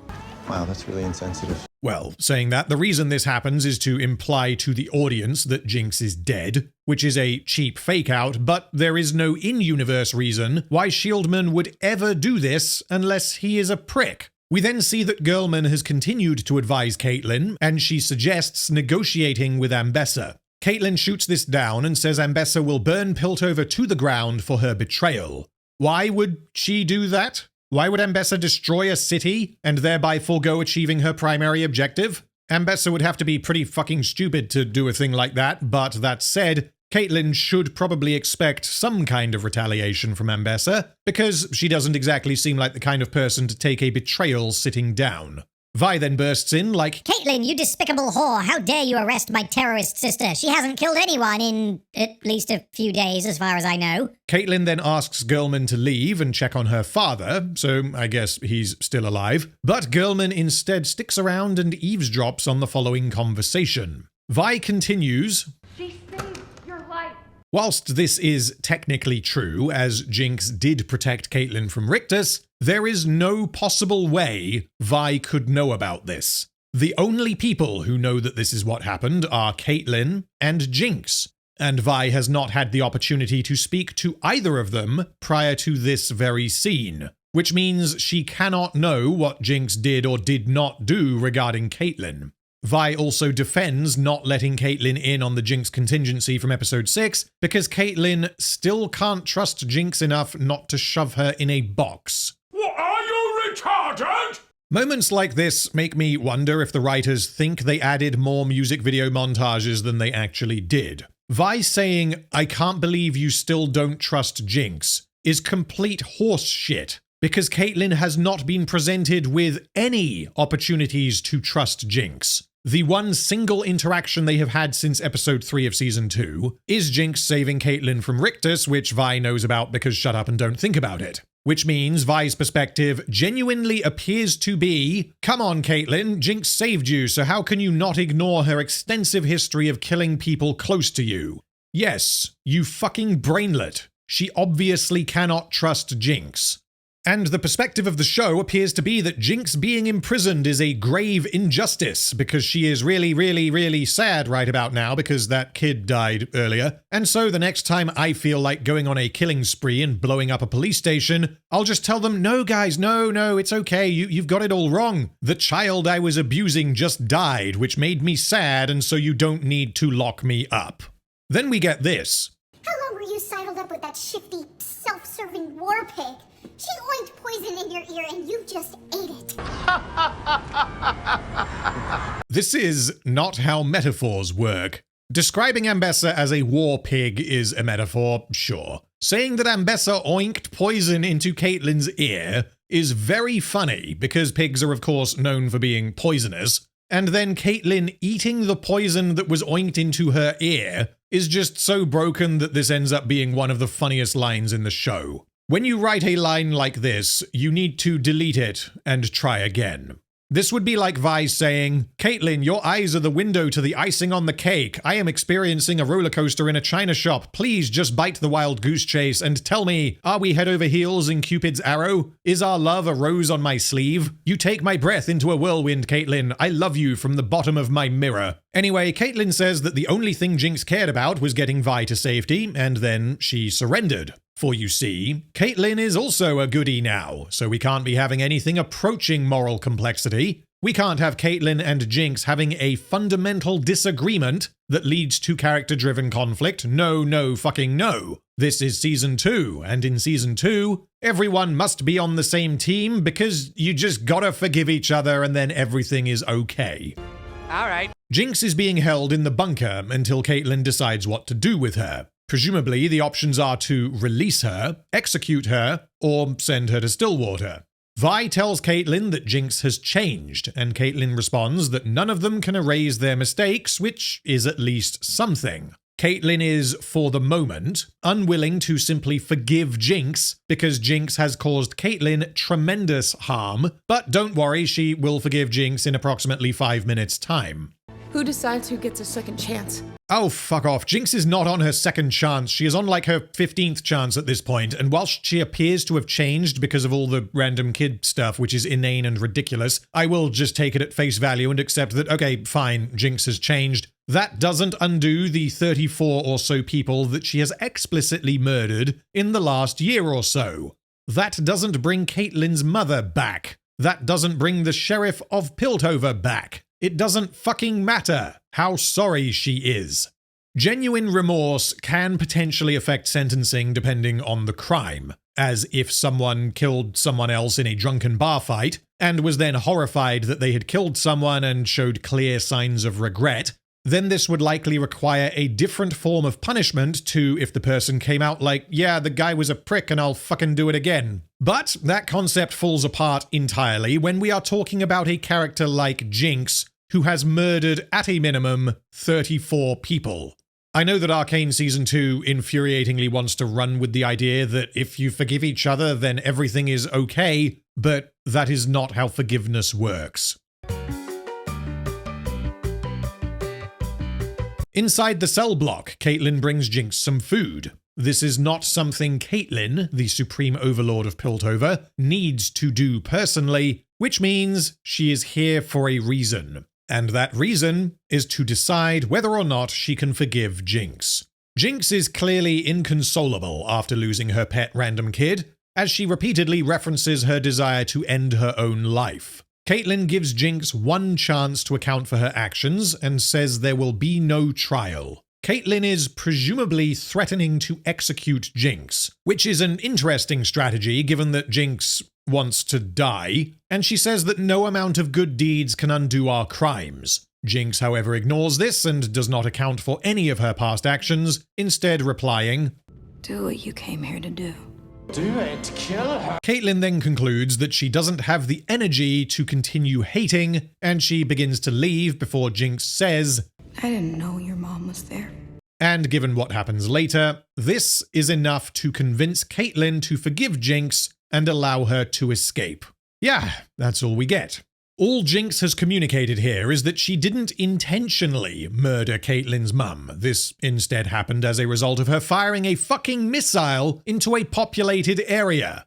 This would be like if I drove my car into an orphanage and someone was like, "You motherfucker, you ran over the child I was about to buy." And then I replied, "No, it's okay. I didn't know that your orphan was in the orphanage." Is that, I'm pretty sure that's how orphanages work. Also, Jinx broke into Caitlyn's house in season 1. The Kiramans are apparently incredibly important in Piltover. And so I find it borderline impossible that Jinx could not have known that Cassandra Kiraman is a counselor. Which means, at the very least, she must have known that this was a risk, despite not intending to kill her. Anyway, Jinx continues that her knowing or not knowing about Caitlyn's mum probably wouldn't have made a difference, as in, had she known for a fact that her actions were going to cause Caitlyn's mother's death, she probably would have still pulled the trigger. At last, some fucking honesty. This is the one part of this interaction that doesn't feel like the writers are forcing these characters to be who they are not.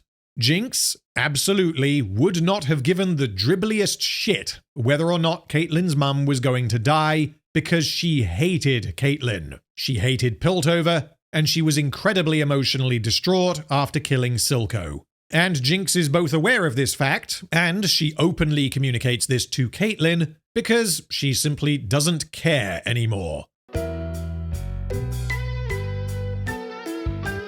Mel has recently escaped from her plot hole and made it back to Piltover. She heads to the council chamber, presumably to address the council regarding this supposed apocalypse, and to confront her mother. Mel does not know about anything that has happened since the end of episode 3. Back when she was kidnapped, Salo was alive and Shula still existed, and this was prior to Ambessa and Caitlyn taking over. So my guess is that Mel probably expected to find Jayce, Salo, Shula, and presumably Ambessa in the council chamber. But she only finds Jayce, who is hanging around because the council chamber seems as good a place as any for him to be right now, as he has just witnessed the post-apocalypse and murdered his best friend in an effort to avert it. Also, Jayce's leg is fine now. His gooey hammer reacts to something, a magical presence, and Mel then enters the council chamber and speaks to Jayce for the second time in season 2. Mel notices that Jayce is kinda fucky and asks what happened to him. Jayce says, "Doesn't matter." And so she says, "Yeah, okay, cool, so I got stuck in a hole and went on this whole adventure where I found out that I was a mage." You know how when a woman says, "It's fine," that means everything is absolutely not fine? Mel has magical empath manipulation powers, which means she knows something is up with Jayce, even though this should be blindingly fucking obvious to everyone, including those without such powers. But she ignores this and then proceeds to talk about herself, which means Mel simply does not care what happened to Jayce. Anyway, Mel then explains her magical powers to Jayce, but Jayce remains suspicious of her, because she is as responsible for the creation of Hextech as Jayce and Viktor. He asks how he can trust her. Mel then justifies her actions in season 1, and hearing this causes Jayce to flip out and shoot the wall. Suddenly, there is a robot person who falls out of the ceiling. I don't know where this thing came from, and although these robots are shown to be very fast, and so there is no way anyone could have stopped it, it is a bit of a stretch to say that this thing managed to get into Piltover and into the council chamber without anyone noticing. The explanation given is that Viktor has intimate knowledge of the building, but that unfortunately is not enough to explain how a fucking robot got past however many enforcers and into the council chamber undetected. Then Viktor begins to communicate via the robot. This robot, by the way, is Huck, or at least what remains of Huck. As a reminder, Viktor's objective at this point is to gain access to the Wild Rune so that he can evolve himself, and this would be much easier for him to accomplish without alerting Jayce. But Viktor has to alert Jayce in order for him to not win immediately. Jayce seems unsurprised that Viktor is alive, and I don't know why, because Jayce did a pretty thorough job of killing him. Also, the last time Mel saw Viktor, he was comatose in the Hextech goo bath, and she doesn't say, "Wait, I'm sorry, what the fuck? This thing is Viktor? What happened?" Viktor, however, seems mildly irritated that Jayce did not allow him to demonstrate the merits of his work, as Jayce, of course, just rolled up and blasted him with his hammer without a word. This tells us that Viktor did indeed want to converse with Jayce and convince him that everything is okay, that his work in healing people is exactly what they dreamed of, but if this is what Viktor genuinely wanted, then his actions still make zero sense. In Act 2, he recognized that Jayce had touched the Arcane, left Sallow alone to get blapped by Jayce, and then forgot that Jayce was adamant that Viktor must be stopped, which led to him getting shot. However, now that they are able to have a conversation, we finally get the chance to understand what each character thinks about everything that has happened, because these two characters have not actually spoken in a meaningful way since episode 2. Except that the writers cannot allow Jayce and Viktor to actually communicate any information to each other in this scene, because they need episode 9 to happen. Viktor already knows that Jayce has touched the Arcane, and he is behaving in a radically different manner to how he usually is. And yet Viktor does not ever ask Jayce what happened to him. Does Viktor think that Jayce just grew a beard, lost his fucking mind, and decided to murder him for no reason? Anyway, Viktor tells Jayce that he intends to access the anomaly peacefully. Somehow I think you already understand what must transpire to complete my mission. I would prefer to do so in peace. The Noxian has other intentions. I have absolutely no idea why Viktor is warning Jayce about Ambessa, given that Viktor has already agreed to team up with her and transform her army into his minions. Neither Jayce nor Mel find it worth questioning why Viktor would ever team up with Ambessa. To them, this should sound like it makes no sense, primarily because it doesn't make any sense. Upon hearing Viktor reference Ambessa, Mel says, "Mother?" and the robot flashes towards her inhumanly quickly. Mel then activates her shield intentionally for the first time, which makes sense as she has no idea what kind of threat this thing poses. Viktor observes that the Arcane stirs within Mel as she is a mage, and the robot effortlessly reaches through Mel's magical shield before Jayce shoots it. This communicates that Mel is basically useless against these robots because they apparently counter her magical abilities because I guess they are also made up of arcane goodness. Jayce's blast also does very little for presumably the exact same reason. Jayce refuses Viktor's offer to team up, as he totally rejects everything Viktor is doing. He does not consider Viktor's actions to have anything to do with him or his past work, and now that Jayce is the murder first, ask questions later type, he attacks the robot. Importantly, Jayce has no understanding of what this robot is. And as far as he can be aware, this robot is simply Viktor's new body, which means Jayce is straight up trying to kill Viktor again. Jayce demands that Viktor stay away from the Hex Gates because he knows what will happen, having seen it in the alternate universe. However, he doesn't explain why to Viktor. He has the opportunity for the second time to explain to Viktor what he saw, why the Hex Gates are important, and why he has to stop the glorious evolution, but he doesn't, instead choosing to blap the robot with his hammer. Why would you do that? Because Jayce is concealing information from Viktor for no reason, Viktor concludes that the glorious evolution is destined, and he wants to partner with Jayce, believing this to be the culmination of their dream in Season 1. Jayce replies that his partner died in this room. Viktor then says that he wanted to avoid this, and the robot tries to kill Jayce, before Jayce and Mel narrowly defeat it. During this fight, the power level of the robot is all over the fucking place, as it appears to be able to move so fast that it can basically teleport. It shrugged off a headshot from the hammer that is lethal to humans, and it apparently directly counters Mel's shields. However, Jayce is also able to escape from a grapple, and Mel is able to restrain it using her magic that didn't work minutes earlier. Which means they defeat the robot by combining two things that didn't work before. And rather amusingly, this means that had Mel arrived back in Piltover from the other side of Runeterra a couple of hours later, Jayce would be dead. Jinx then has a little dream about Silco visiting her in prison. As this is a hallucination, this does not give us useful character information for Silco, as we are seeing Jinx's interpretation of Silco. However, we do get a very funny line from Silco in context with Season 1. We build our own prisons, bars forged of oaths, codes, commitments. Potentially suggesting that Silco believes the promise he made to Felicia that he would protect her children was a prison, because it prevented him from achieving his goal, which is an interesting recontextualization of the recontextualization that we got back in episode 5. During their chat, we see that Jinx has a Hextech gemstone inside the prison. This can't be from the gun Random Kid used to blow herself up, because presumably this also blew up the gemstones. But regardless of where she got it from, this thing is a weapon. A rather devastating weapon in the right, or should I say wrong, hands. And there is absolutely no fucking way Jinx would ever be arrested without being searched. It is possible that the intention was that the gemstone is not real, and she is imagining it as she is imagining talking to Silco, but this could just as likely be the result of poor world-building, inconsistencies, and bad writing given the general quality of Season 2. Also, it is revealed in Episode 9 that Jinx absolutely has a gemstone, which means if the one she has here in the prison is imaginary, then she still has another one in her lab that came from somewhere.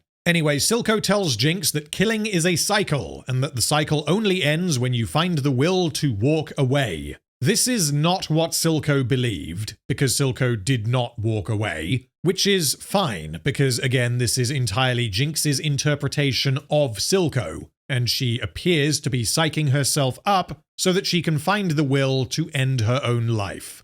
Then Vi shows up.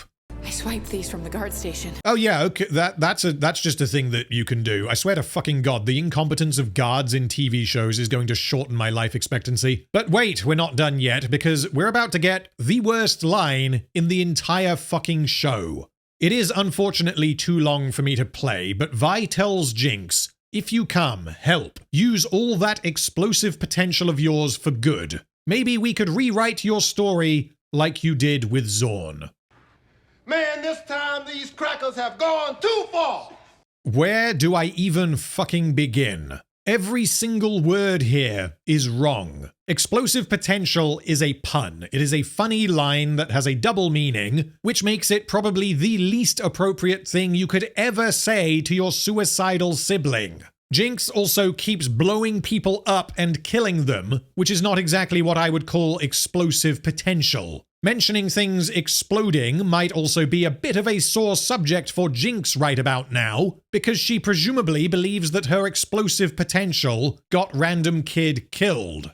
The idea of using your powers for good is an incredibly immature and unsubtle concept that spits in the face of the kind of complex character motives that we explored in Season 1. This is on par with the Goodman telling Sauron, "Hey Sauron, have you considered being good?" Vi is essentially telling Jinx that the problem with what she was doing before wasn't that it was explodey, it was that she was exploding the wrong people. This would be like telling Isis, "Hey Isis, great work exploding everything, but have you considered selecting better targets and exploding things for good?" She just needs to do better. Oh my fucking God, the meme has become real. Blowing things up has destroyed Jinx's life. And Vi is like, "Hey, have you considered blowing up the right people this time?" Jinx also did not rewrite the story of Zorn. Everyone in Zorn inexplicably decided that she was the chosen one who will bring balance to the Force, and Jinx did not play a part in this either before or after accepting that she is the Messiah.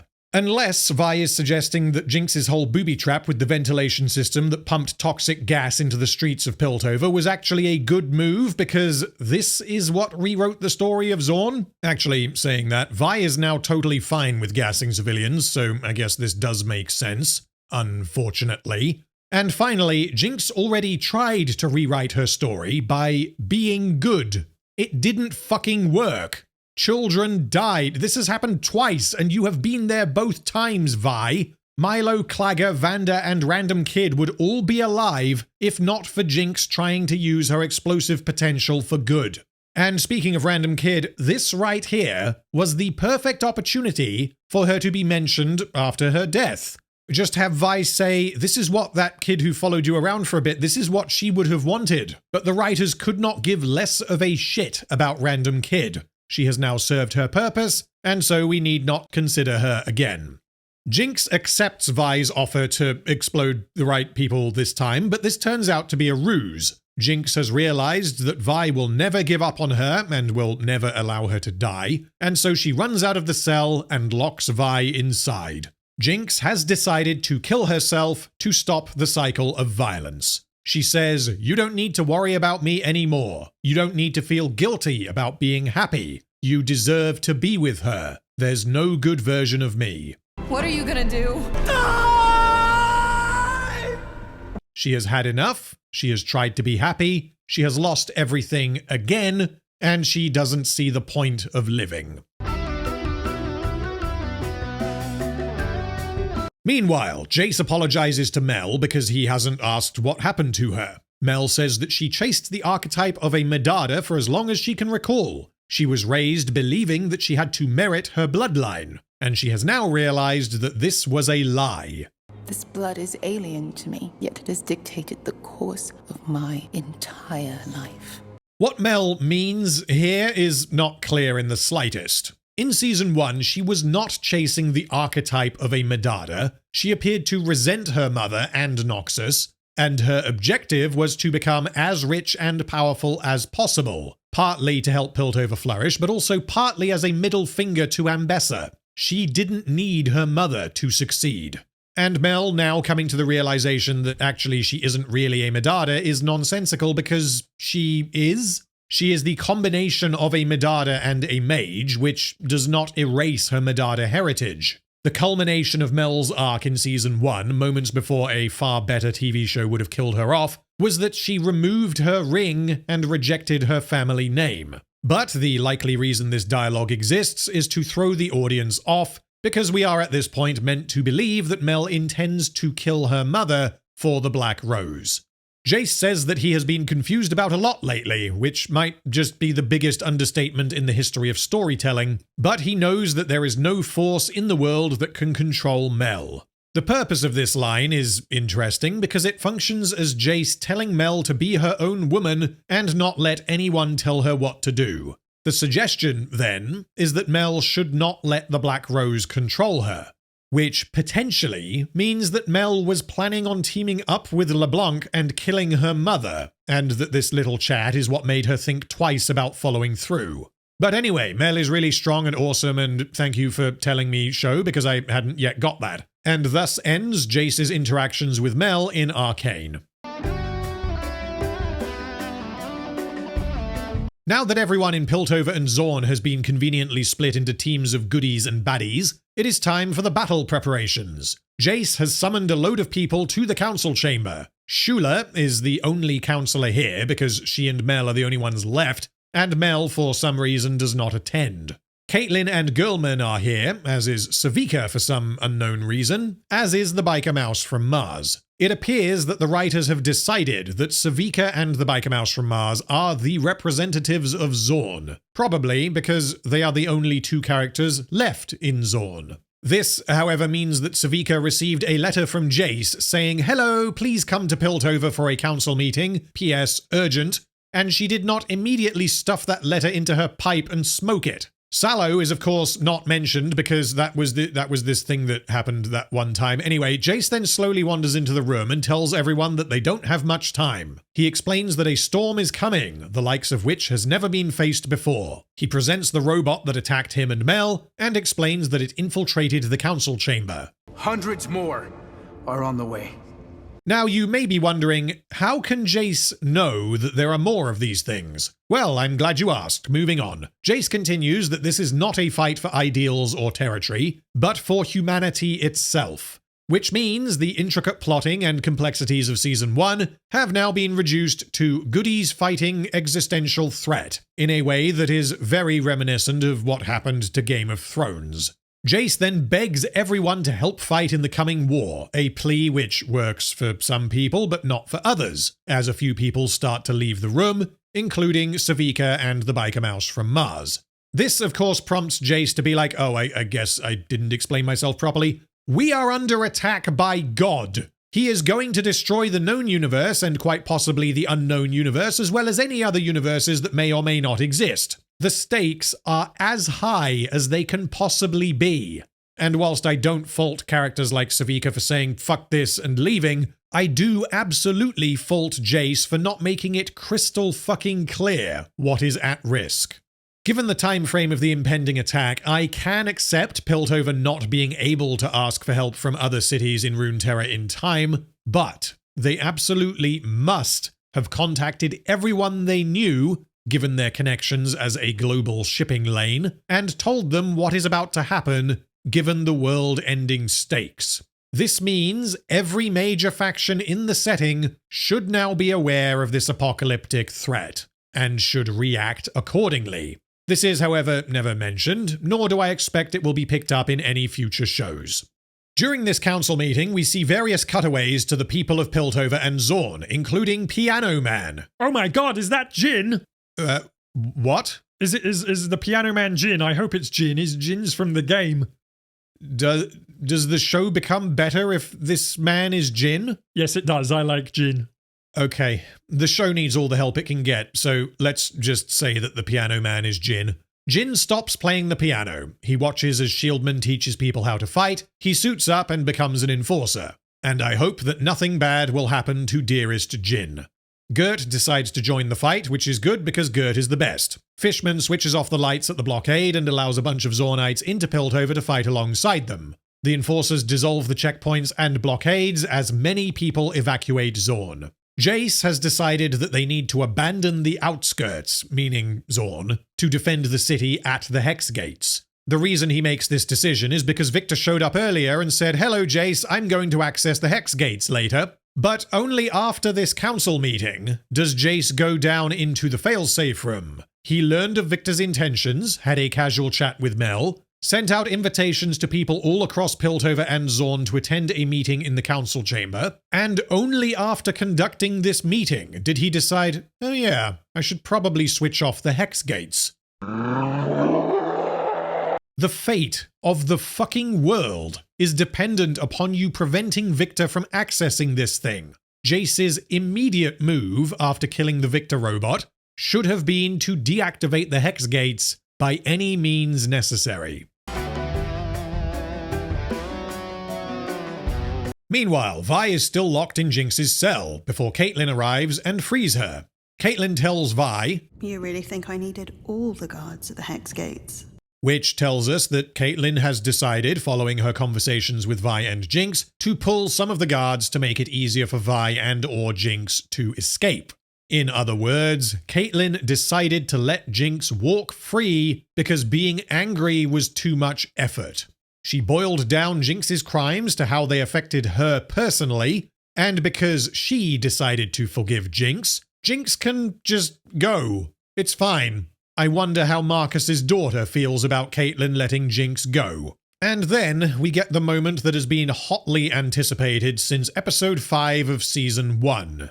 Vi and Caitlyn have hot, sweaty lesbian prison sex. This is the dialed back version. This is the dialed back version. Whoa, it was longer? Yes. Because I was like, this is going for a while. Oh, it's still going.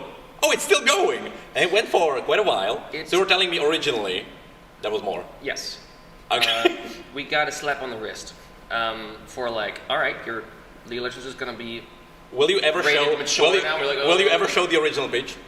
There is a really cool fandom that would probably like that. Probably on some French hard drive that is not getting hacked now. Yeah. The Jayce and Mel sex scene in season 1 was artistically and tastefully portrayed through contrasting visuals with Viktor and the Hex Core. It was not excessive, and it was a natural progression of their relationship until that point. In my season 1 videos, I said that I wanted to see more of Vi and Caitlyn's relationship in season 2, but this is the opposite of what I wanted.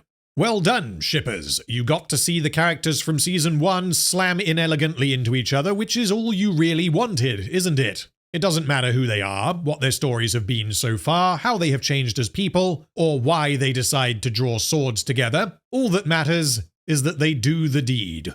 Also, there is absolutely pee and poo in that cell because Jinx was locked up for an unspecified amount of time, but we know that it was long enough for Vi to undergo extensive medical treatment, during which it was uncertain whether or not she would pull through.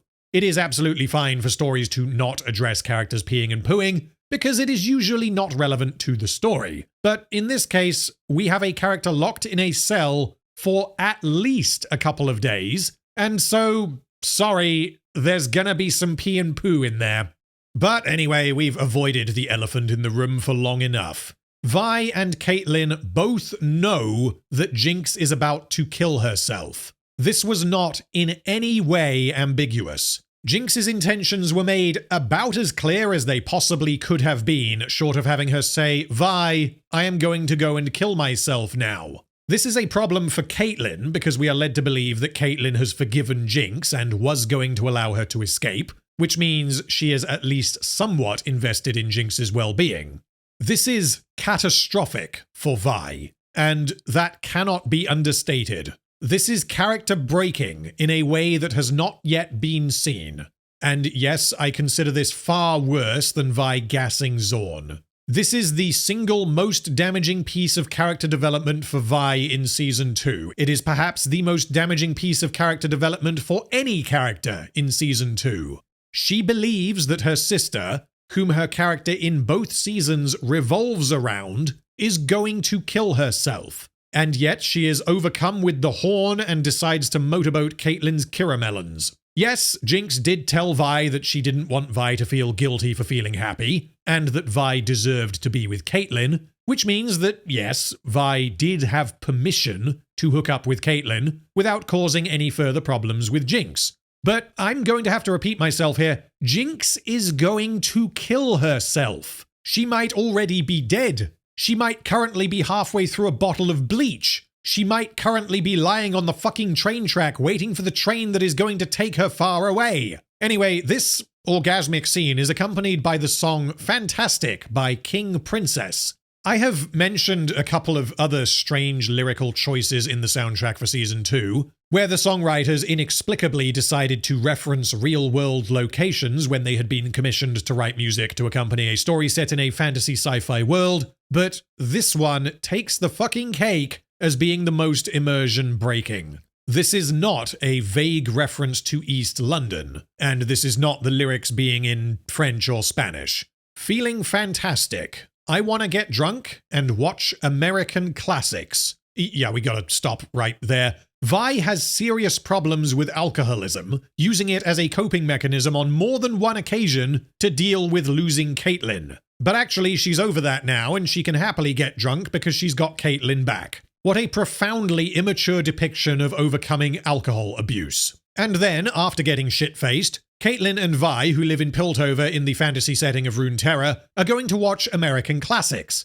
They are going to load up their VHS player and watch Casablanca, the 1942 classic American drama starring Humphrey Bogart and Ingrid Bergman. These lyrics voice a desire by the characters to interact with something that cannot exist within the setting. And the lyrics may as well have said, I want to drink Red Bull and go to Pizza Hut before jilling each other off in the toilets. The lyrics continue, don't you want someone crazy like me? Because, yeah, we are romanticizing mental illness, I guess. And yes, I know that neither Caitlyn nor Vi are mentally ill in the same way that Jinx absolutely is. But given their actions in Season 2, Caitlyn and Vi could absolutely both be described as crazy. The problem is, I have no idea how much of this was intentional, and how much of this was the writers forgetting who their characters are. For one example, take a look at this scene right here. Fucking someone when your sibling is about to throw herself under a combine harvester is a pretty crazy thing to do, but the writers evidently do not agree.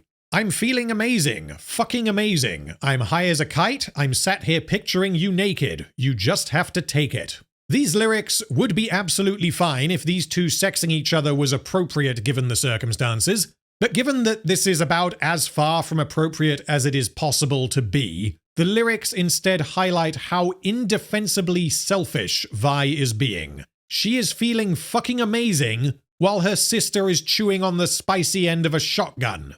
The song then concludes, I'm thinking of you when I'm up here higher than God. This final line is some combination of confusing and hilarious depending on how we assess it. Maybe this refers to how Caitlyn was always thinking about Vi when she was higher than God as the supreme overlord of Piltover. Potentially, but the visuals clearly suggest that higher than God has sexual connotations. So does this apply to Vi?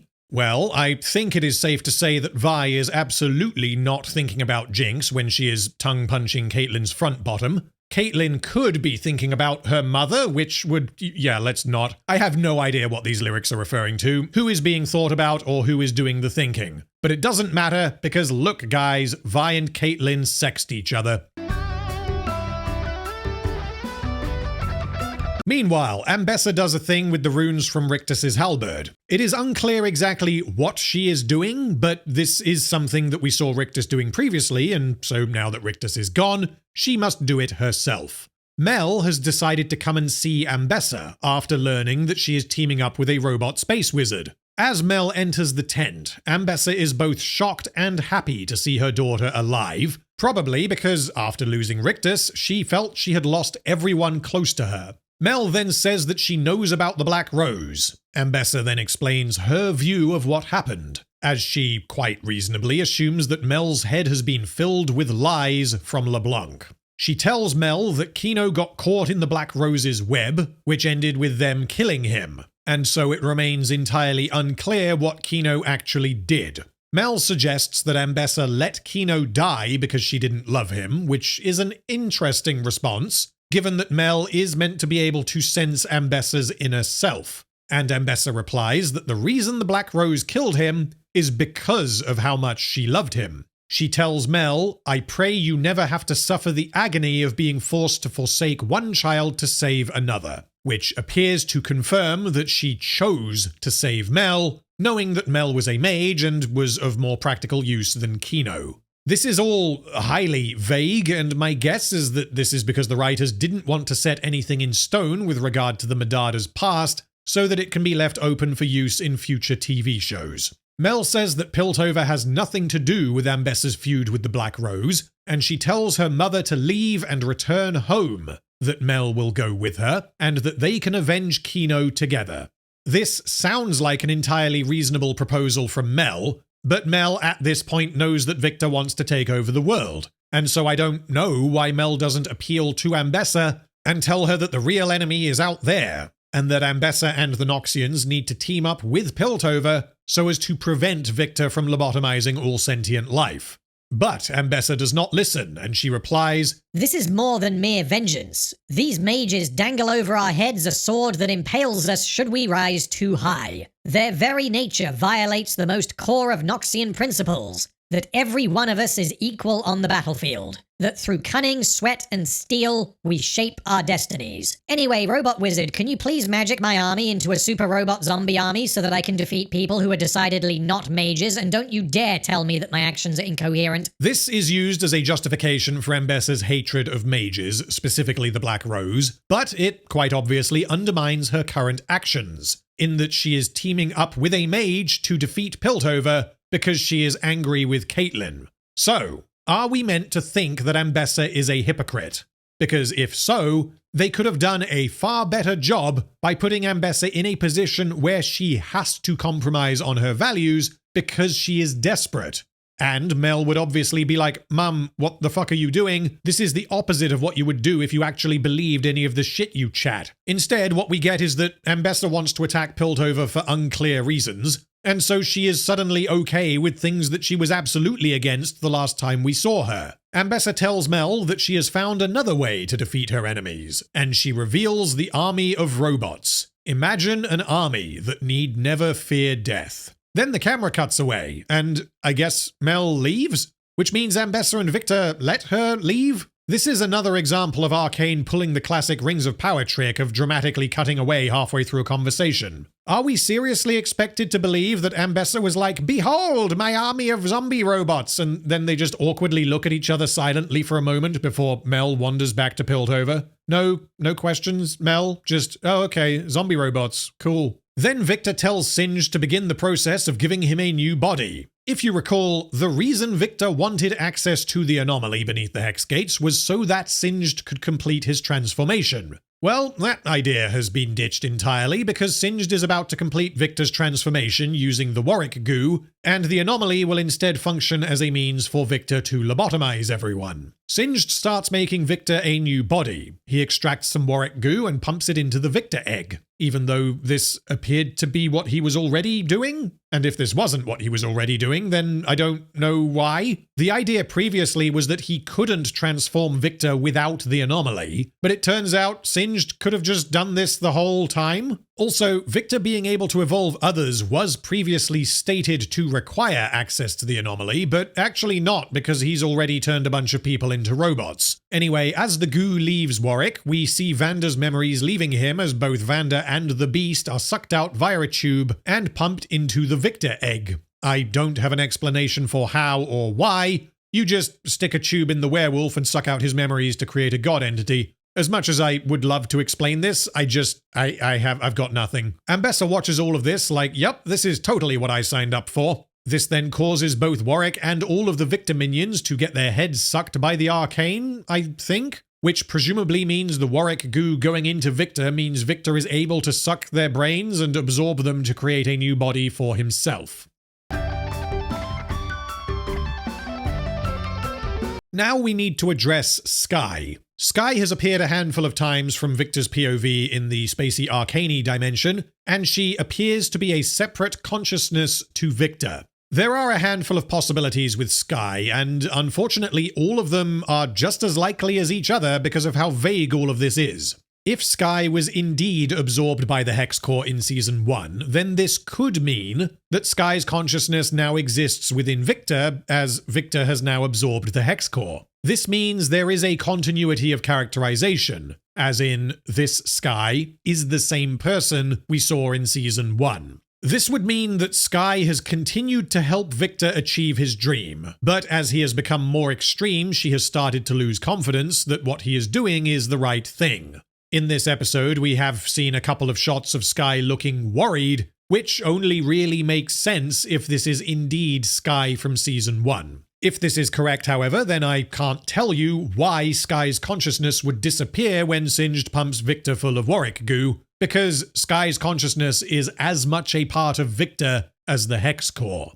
Alternatively, this is not Skye. This is a manifestation created by the Hex Core so as to manipulate Viktor and steer him towards lobotomizing everyone. This is certainly possible, because we already know that the Hex Core has desires and the ability to affect Viktor's perception of reality. This would mean that Skye is a malicious entity that is tricking Viktor. And after Skye says goodbye to Viktor and Viktor says that he will miss their talks, Skye replies, "No, you won't."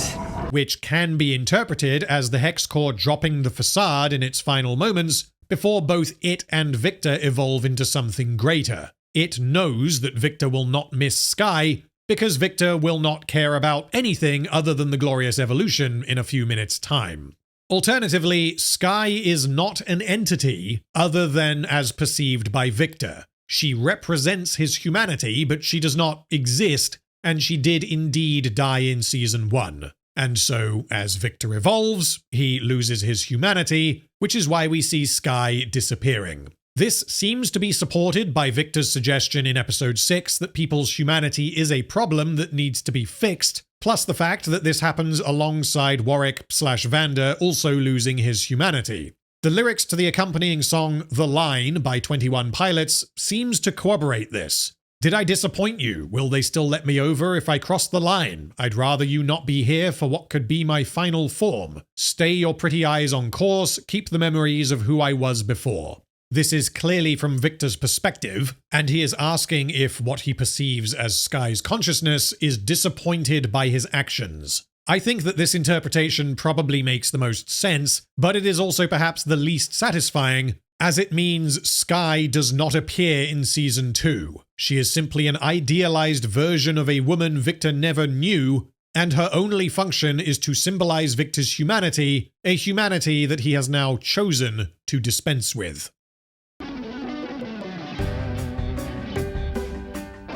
While Vi is getting her shit pushed in, Jinx is sad and wants to die. This is communicated via a music video, as of course is tradition, the chosen song in this instance being Wasteland by Royal and the Serpent. I've held on for as long as I can for the ones that I had to defend. I've been strong every day of my life. If she wants, death could take me this time. This world is a wasteland where nothing can grow. I used to have strength, but I ran out of hope. I know it's my fault that I'm here all alone. Please let me go. If I could just lay my head down and rest, if there was nothing to fight or protect, maybe then I could finally be free. Maybe death is like falling asleep. This is, I think, one of the better music videos from Season 2. I'd probably rank it second behind Cassandra's funeral, because whilst the circumstances surrounding Jinx being here and wanting to die are contrived and really quite funny, the lyrics and the visuals are mostly appropriate, provided we accept Jinx's state of mind being what it is. Had this scene been the opener for Jinx in Season 2, and were this a response to the finale of Season 1, then I would have no problem with this.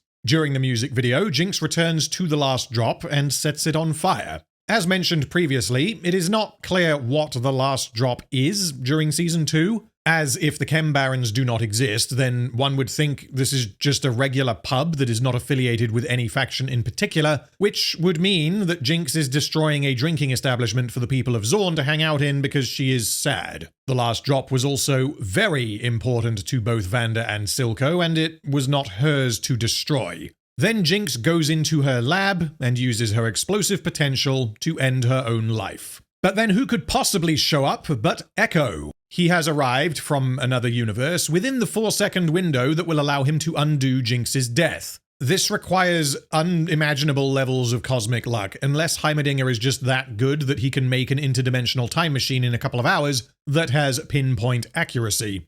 Ekko tries to talk Jinx down because he has realized that he loves Jinx after taking advantage of Jinx's alternate self, but she tells him to get out of here and pulls the pin again. He keeps rewinding time and trying to stop her pulling the pin, saying very slightly different things to her each time. Eventually, he convinces her not to kill herself by saying, "You know, I learned from someone very special that no matter what happened in the past, it's never too late to build something new, someone worth building it for." Translation: Jinx, you should try again. Forget all of everything that's gone wrong and just do it again and properly this time. This is quite painful as a piece of character work because the writers clearly needed Jinx to be pulled back from the brink so as to take part in the battle later, and so they needed another character to be able to reach her. The way they went about this was to have Ekko bond emotionally with an alternate version of Jinx, which then allows the writers to copy his feelings for that Jinx and paste them onto this one,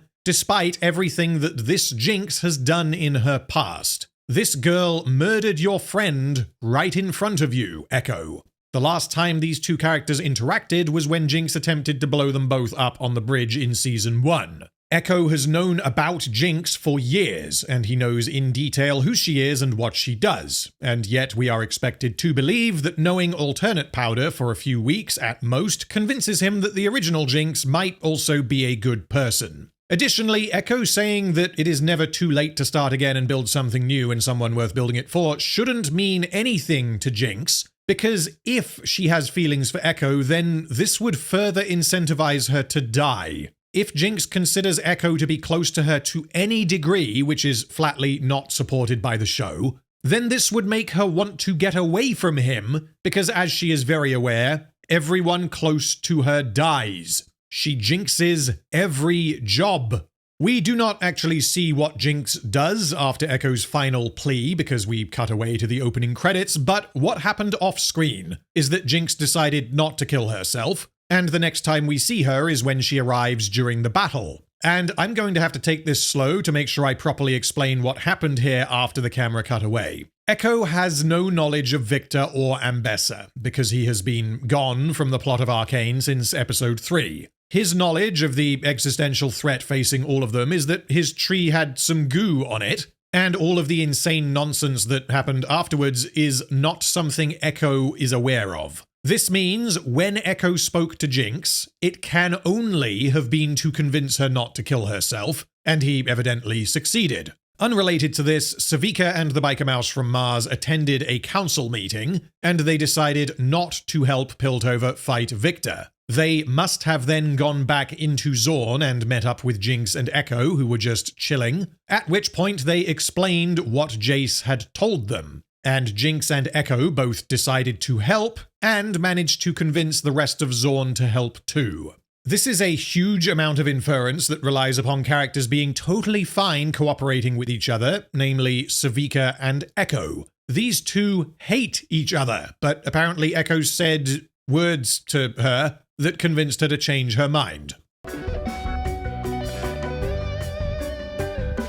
The council prepares for the upcoming battle, and by the council I mean Jayce, Mel, Vi, and Caitlyn. Everyone else is either dead or inexplicably absent. Jayce tells Caitlyn that she and the enforcers need to buy him enough time to shut down the Hex Gates, which is something he should be doing right the fuck now. Why are you not having this discussion inside the failsafe? Are we seriously expected to believe that Jayce is the only person in Piltover who knows how to turn them off? Was no one else involved in their creation? Were no emergency procedures put in place in case they needed to be shut down and Jayce was unavailable for any reason? Apparently not, because fuck it, everyone in Arcane developed a bad case of troglodytes right around the start of Season 2. Speaking of troglodytes, Mel then presents the Viktor egg. Now, the Viktor egg is very important, and the writers are playing a little trick here called lying to the audience.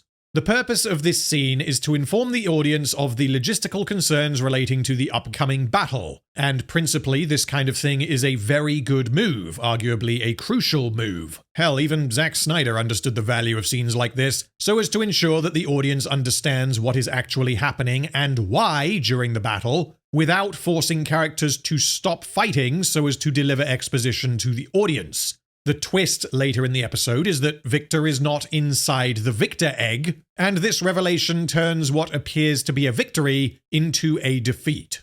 So, why does Mel think Viktor is going to be inside the Viktor egg? How does she know what this thing is? She did see it in the previous episode, but we seem to have gone from, oh, a ball, to, this must be the fabled Viktor egg. Viktor is of course going to be inside the Viktor egg, and his objective is for the egg to protect him on his journey into the failsafe beneath the Hex Gates, which means our objective is to destroy the Viktor egg before this can happen. And whilst these are very clear stakes, the writers have skipped the bit where Mel learns about the purpose of the Viktor egg. And the reason why the writers skipped this part is because there is no way that it can play out that makes any sense.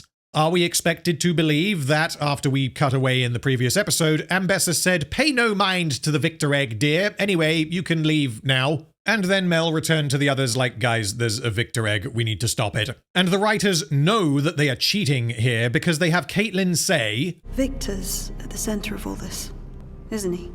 As Mel places this spherical object on the battlefield, and given that we have previously seen Viktor inside a spherical object, the audience is going to accept that this is where Viktor is, even though there is no reason why any of these characters should accept the same. And just in case there was any ambiguity, then we'd best stop him. What the fuck? Yes, Caitlyn, we do indeed need to stop the Viktor egg, because if we do not, then he will defeat us, and we do not want to be defeated, because that would be a thing that is bad. In summary, the only way Mel can know about the Viktor egg is if she was fed this information and then permitted to leave. But if this happened, then Mel is a fucking idiot for not suspecting that she is obviously being tricked. And Ambessa is a fucking idiot for expecting that Mel would not notice that she is obviously being tricked. Now, just before we dive into the middle of the battle, let's quickly establish the stakes. If Viktor reaches the anomaly, everyone gets turned into a robot zombie. The reason Viktor wants to do this is because the Hex Core has made him want to turn everyone into a robot zombie. Ambessa presumably doesn't know about this, despite having all of the prerequisite information. Ambessa wants to attack and crush Piltover as revenge for Rictus's death, and also because she is angry with Caitlyn. Once she has crushed Piltover, she will be able to acquire Hextech as per her original plan, except that actually, no, she won't, because it is entirely likely that Jayce will be dead, not to mention Mel. In short, Viktor is attacking to get a thing that he doesn't need, and Ambessa is attacking because her bodyguard got killed by a werewolf. We then flash forwards to the battle as it is ongoing, meaning we don't actually get to see how the carnage began. Piltover appear to have weaponized their Hexgate technology and turned it into something approximating a railgun, using these to launch shipping containers into the Noxian fleet. Why do they not have actual anti-naval weapons? Oh, wait, they do, but those were in Season 1. We can't be expected to remember things that happened in Season 1. Look at fucking Heimerdinger. Not even the cannons survived. Anyway, the Noxian ships have artillery, and they engage in a long-distance battle with the railgun operators, one of which is operated by Shieldman for some reason, even though his whole thing is using a fucking shield. Up close, the Noxians are using crossbows that are effective against the Enforcer's armor, whilst the Enforcers use rifles that are ineffective against the Noxian shields. This means that the show is fucking around with the stakes because Piltover having multiple rail guns, even cobbled together ones that fire shipping containers, and their infantry using rifles, should mean that there is no way for the Noxians to gain entry to the city.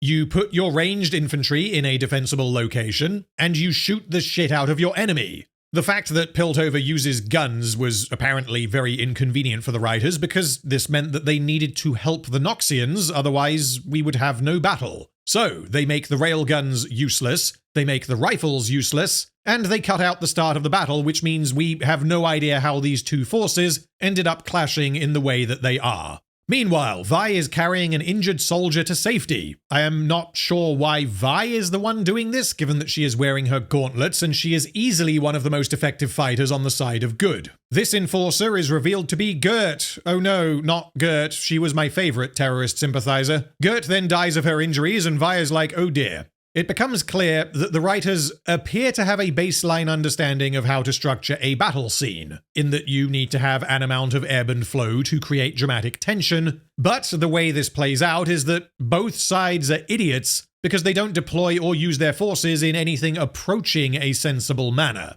Ambessa shows up on the front line and breaks the Enforcer's shield line despite the fact that they all have guns and the top of Ambessa's head is very much exposed, as is everything that isn't her face, her chest, her shins, and her forearms. Speaking of guns, Caitlyn lines up a shot on Ambessa. Caitlyn is an incredible sharpshooter and Ambessa knows this. I fail to see how Ambessa can expect to just walk up to Piltover and not get sniped. But you see, she has indeed planned for exactly this to happen. Caitlyn fires a shot, and it is blocked by the magic runes that Ambessa took from Rictus. Which means that once a fucking again, someone survives because the gun was a Hextech gun. If this was a regular gun with a regular bullet, then the magic runes are not going to do jack shit. Which means this Hextech rifle is an over-engineered piece of garbage that is less effective than the gun Caitlyn used in Season 1. Also, the rifle Caitlyn has in this episode is not the same as the one she had earlier in the season, which I guess means Jayce made her another one at some point.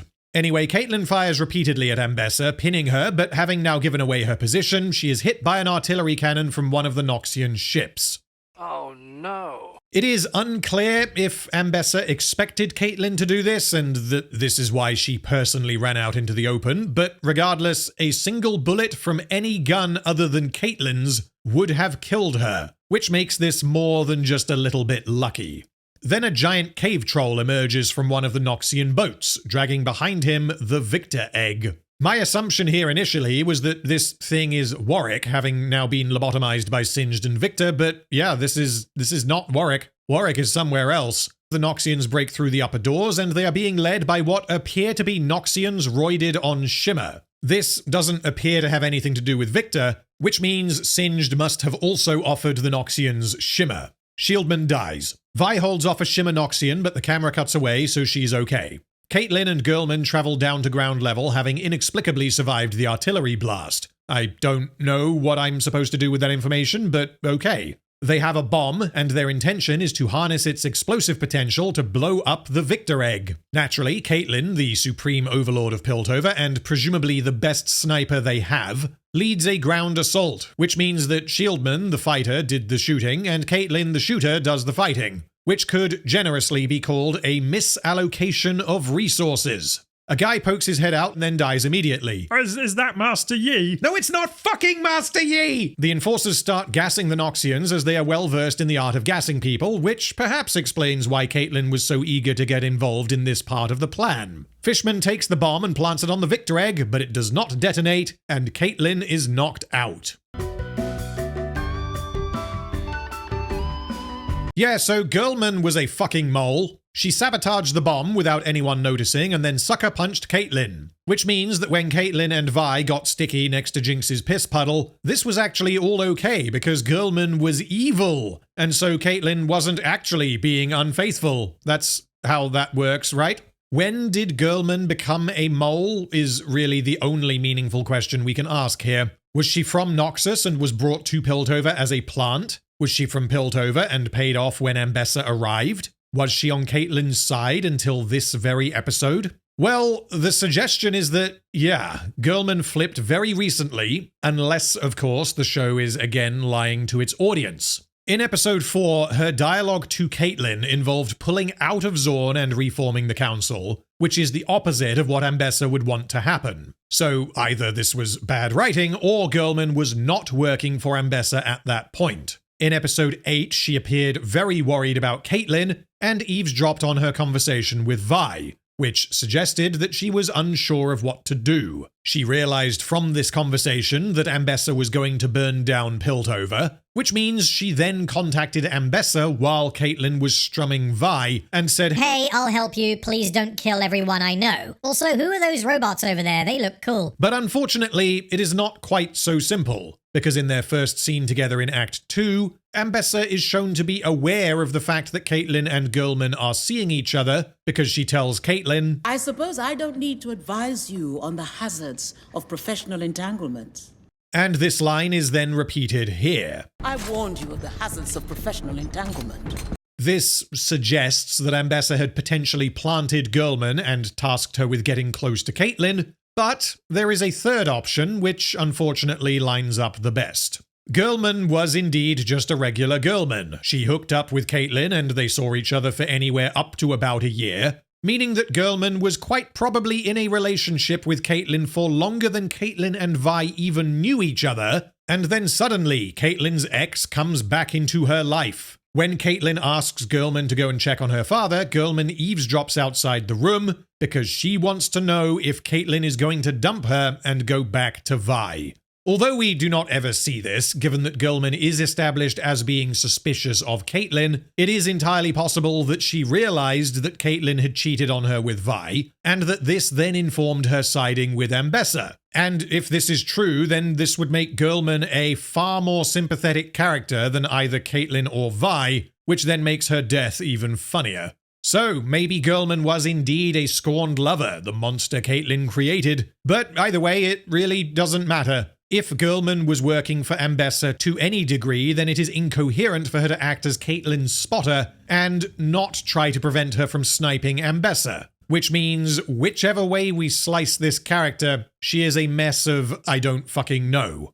But this is not a topic that can be argued back and forth and deepen our understanding of who Girlman is. There is nothing more to say about her. Like Random Kid, she serves one purpose before she dies, and like Random Kid, her death is very funny.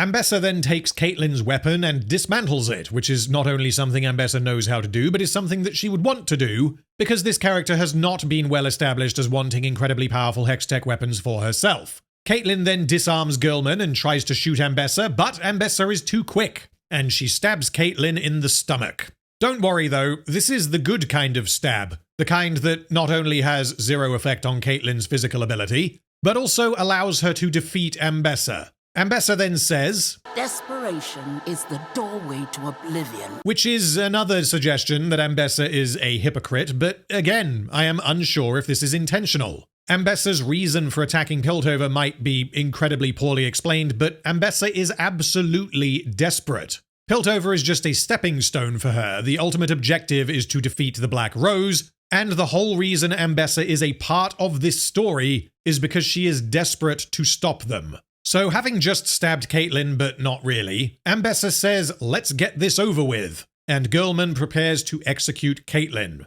Ambessa very clearly wants Caitlyn dead at this point, so she decided to stab her in a non-fatal manner instead of chopping her head off. Having now placed Caitlyn in an easily escapable situation before walking away and assuming it all went to plan, Girlman shoots Caitlyn, but then who could possibly show up but Mel? Yay! Who zaps a shield onto Caitlyn, and because of circles and angles and shit, Girlman accidentally shoots herself.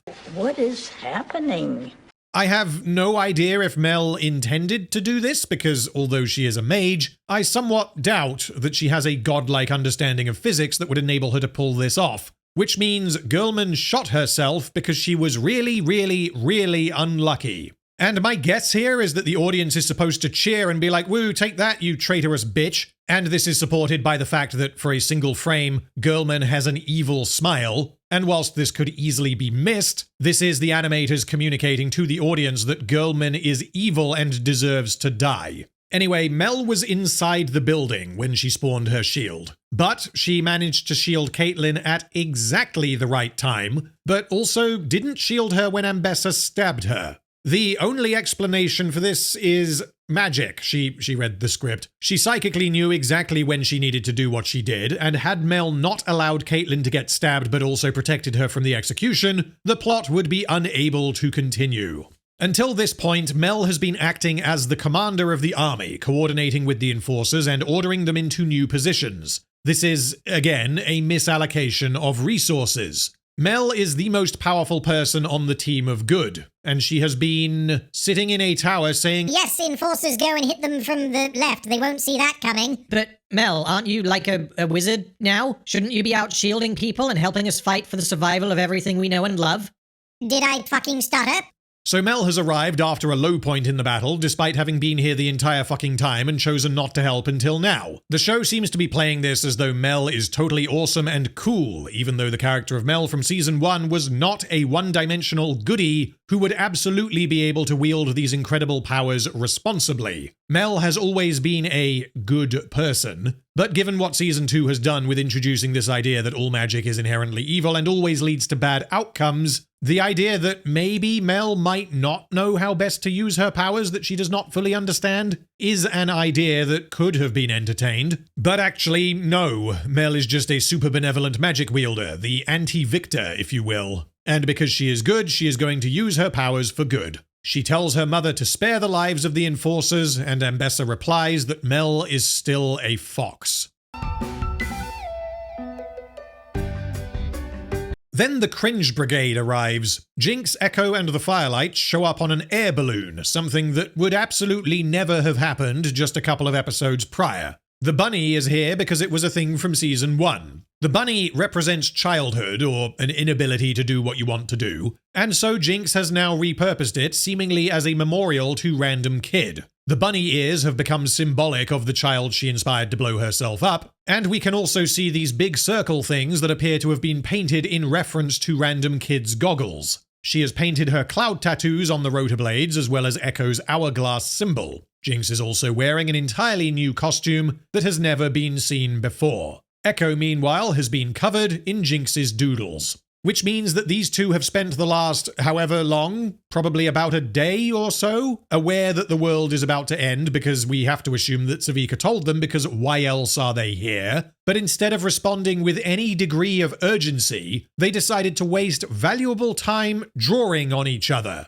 How many innocent lives have been lost because these two idiots were spray painting each other and painting fucking bunny ears on a hot air balloon? The idea of war paint is one thing. It can have a psychological effect on both yourself and your enemy, but you don't apply the fucking war paint at the expense of winning the battle. This would be like if the Rohirrim arrived at the Battle of the Pelennor Fields and the orcs had already broken into the upper levels of Minas Tirith because the Rohirrim had been ritualistically shaving their initials into their horses and knitting edgy costumes for each other. Anyway, Jinx has built a new minigun, and given the sequence of events, she can only have done this in the last day or so. The minigun is a combination of her old one, her rocket launcher, and also one of the Firelight's hoverboards, strongly suggesting that Ekko helped her do this. The air balloon itself appears to have been converted from Jinx's hideout. Jinx is also sitting in the Jinx chair from the end of Season 1, which means she went back to the cannery and got the Jinx chair so that she could sit in it because she has decided to harness her explosive potential for good. She has finally learned how to control her superpower of emotional instability and direct it towards the right people this time. Now, this air balloon is not only a large, slow-moving target, but it also announced its arrival with loud Spanish techno music.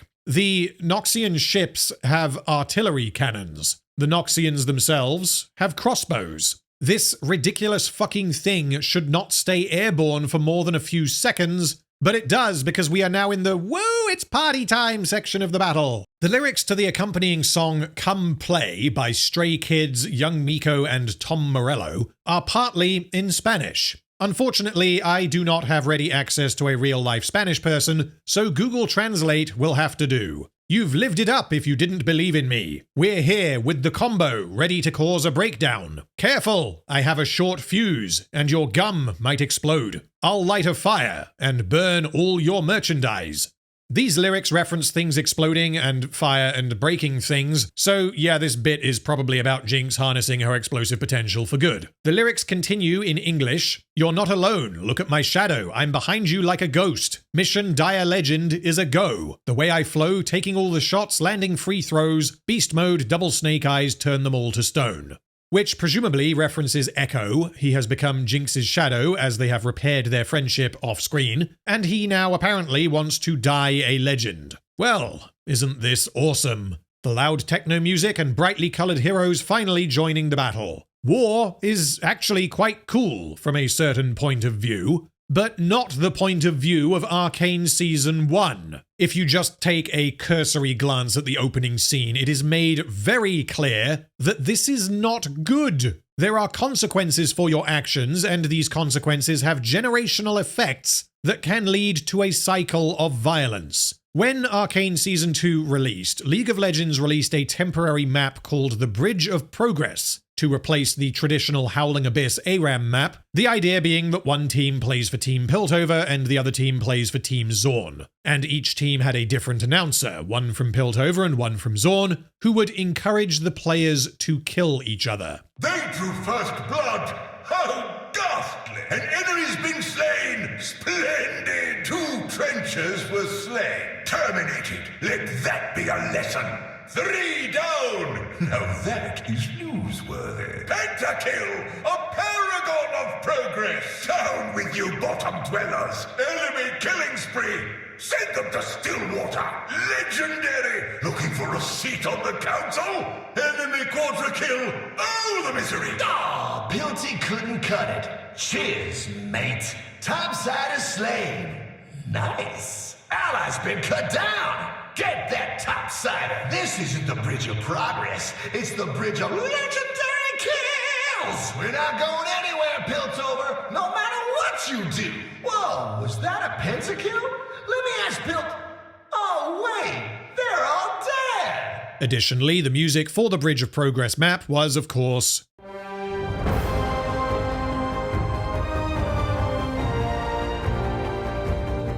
all of this is fine in a video game that is disconnected from any kind of storytelling, but the Bridge of Progress map was intimately tied to the story of Arcane, and the vibe from both that map rework as well as from Episode 9 in general is fuck yeah, kill the other team, they are bad and you are good, kill them all, isn't this fun? Which is a complete tonal disconnect from what the story of Arcane once was. Meanwhile, Savika has arrived on the ground with a whole load of Zornites, including Jericho and some of Silco's former goons. They are armed with the power of positive thinking, and they are subsequently annihilated by the Noxians, except that no, they aren't. These idiots have managed to get into the city without anyone noticing. This means they have got through whatever battle line the Noxians have. And yes, there is smoke everywhere from Jinx, but this doesn't answer the logistical question of how Savika managed to get an army of pissed off Zornites into the middle of Piltover. As the Noxians are distracted, the Enforcers stand up and grab their weapons, and everyone teams up against the Baddies, making me wonder why we spent so much time developing the class struggle in Season 1 if this was the direction they were going to take the story. And so, the conclusion of the class struggle between Zorn and Piltover is that Zorn shows up to save Piltover because of an off-screen conversation had between two characters who despise each other. Pretty pathetic, huh? So Jinx flies the balloon up and saves Vi from not being dead, even though she has been in a room full of Noxians for a good while, which I guess means everyone was on pause for a bit. She fires her minigun into the room, and this, of course being a precision weapon, doesn't hit Vi or the enforcers. Jinx continues to fire at the ground battle while Mel starts magicking the Noxians to death. Then Jin takes over the railgun and fires a shipping container at the Viktor egg. But it turns out that Viktor is not inside the Viktor egg. He has made his way into the failsafe room below the hex gates, using the battle as a distraction. And Ambessa was, of course, very aware that this is what was happening, which means her plan was to sacrifice many of her own soldiers so that Viktor could get to the anomaly.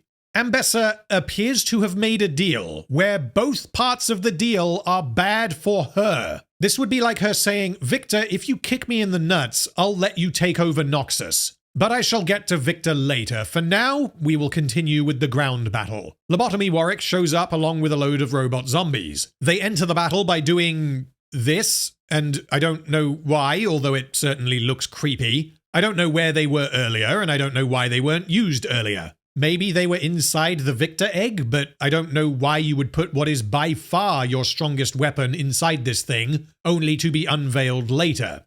As is made very clear, Piltover simply cannot compete with these things. Ambessa wanting Viktor to turn a load of her soldiers into robot zombies is retarded, but okay, fine. If that's what she wants to do, then who am I to say otherwise? But she then inexplicably agrees to send her own soldiers in first, instead of having Viktor open with his evolved cultists, which leads to a whole bunch of Noxians dying beforehand, which means that at the end of the battle, if she and Viktor are victorious, Ambessa's army will be substantially weaker than it would otherwise have been. And given that she has no reason to believe that the robot zombies would be loyal to her over Viktor, this means Ambessa is demonstrably a terrible strategist, despite the show wanting us to believe the opposite. So the robot zombies hug everyone and turn their brains off. The Noxians raise the banner of Noxus around Ambessa, Caitlyn, and Mel so that they can have their boss fight without the robots interfering. And I will get to that boss fight momentarily. The robots grab everyone, including Jin. No, not Jin! And they are rendered entirely helpless. The way this appears to work is that the robots grab your head, and then you are fucked. You just become immobilized immediately, and there are no means of countering this other than by trying to run away. Then this hideous monstrosity leaps up to the top of the hex gates in slow motion, giving the audience enough time to cackle at how ungodly awful this design is. Before Lobotomy Warwick can grab Vi, Jinx opens fire from atop her ridiculous contraption. The bullets have zero effect on Lobotomy Warwick, but this does distract him and makes him chase after Jinx instead. Vi is chased by a load of zombie robots, and she escapes because they have been drastically nerfed since their opening scene. Lobotomy Warwick very slowly attacks Jinx, giving Vi and Ekko enough time to board the air balloon. Vi and Ekko being on a hoverboard together for 3 seconds is all we get for their relationship in Season 2, and this moment is also Vi's realization that Jinx did not murder Ekko in Season 1. Vi gets grabbed and incapacitated by Lobotomy Warwick, and because Ekko didn't notice this until 5 seconds after it happened instead of 4, he instead decides to crash the air balloon into the side of the hex gates. Vi crawls out of the rubble and realizes Jinx is also stuck and so runs to help her. She runs right past Ekko without a second thought because Vi does not give two shits about Ekko. Jinx also doesn't acknowledge Ekko again in Season 2, which means as far as either Vi or Jinx are aware, Ekko fell to his death during the crash and neither of them fucking notice. Vi says to Jinx, looks like you shouldn't have come back, which, given the nature of Jinx's return, means Vi is essentially saying, looks like you should have killed yourself. And Jinx replies, Still don't get it, huh, sis? I'm always with you, even when we're worlds apart. You have not earned this. This is cringe. This is underdeveloped trash. This is, oh boy, the characters I like are being happy, so that makes me happy. These two rapscallions are just going to forever be fighting for truth, justice, and the American way. Nothing in the world can ever keep these two apart. They are always going to be butting heads, but everything will be okay because that's what family is. Family is when everything is okay. Go fuck yourself for giving us the emotional maturity of Season 1 and then shitting out this infantile dreck. They see Lobotomy Warwick just kind of standing there looking hilariously unimpressed. He's not angry, he's just disappointed. And Jinx says, Dad? He's obviously not your fucking dad. He's like at least 7 degrees of separation away from being your dad. Why are you this retarded? But after a protracted fight during which Lobotomy Warwick literally fucking teleports, but he can apparently only do this once, he is able to grab both Vi and Jinx, and he begins lobotomizing them.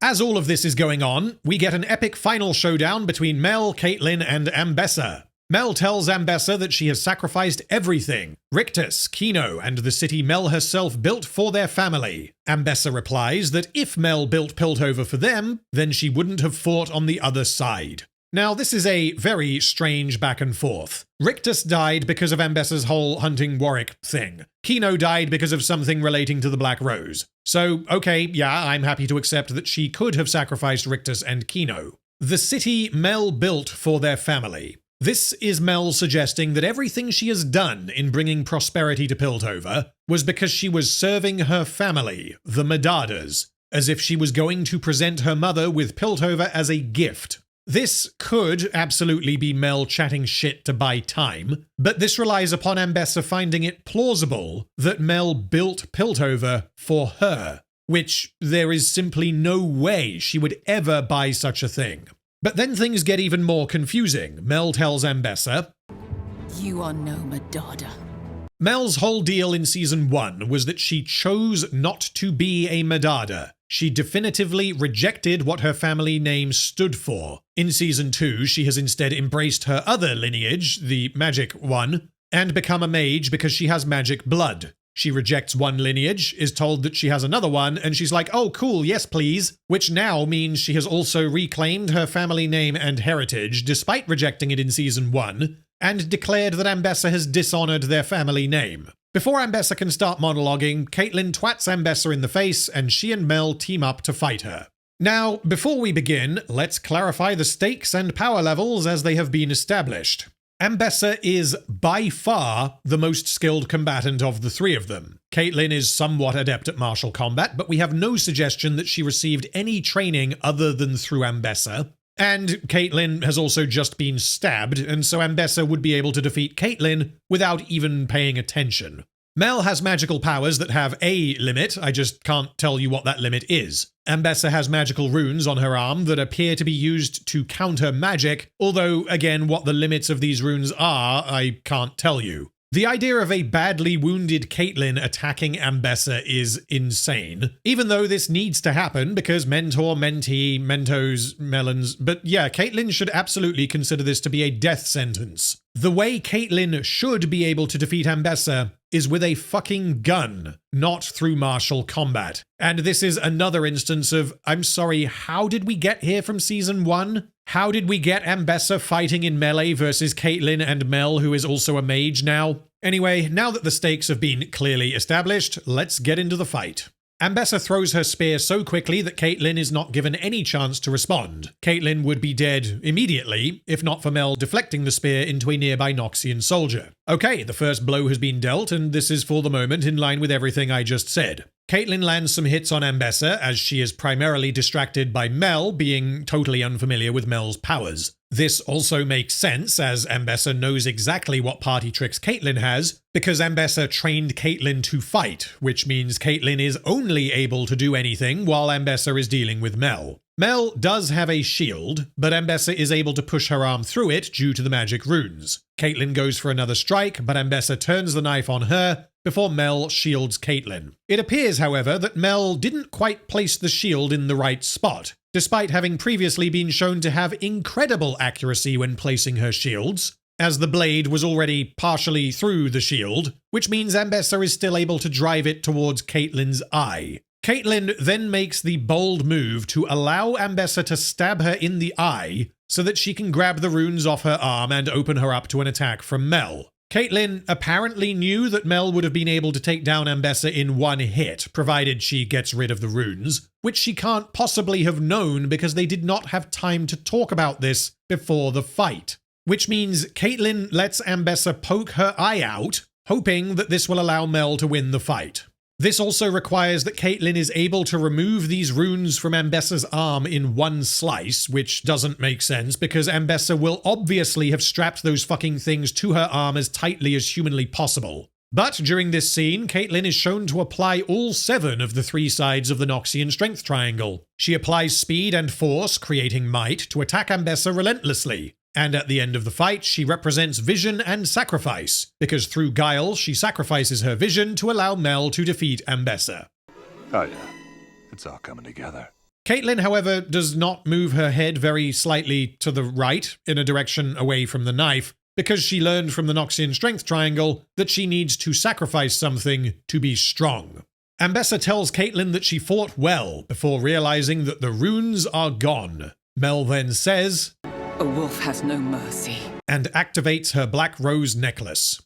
Now, we need to discuss what exactly these runes are. Although they are never named in the show, these runes are an item from League of Legends called the Cainic Rukun. This item grants you an effect called Mage Bane. After not taking magic damage for 15 seconds, gain a shield that absorbs magic damage. And the quote under the item is, "Destiny is shaped through cunning, sweat, and steel. Magic violates this principle no longer."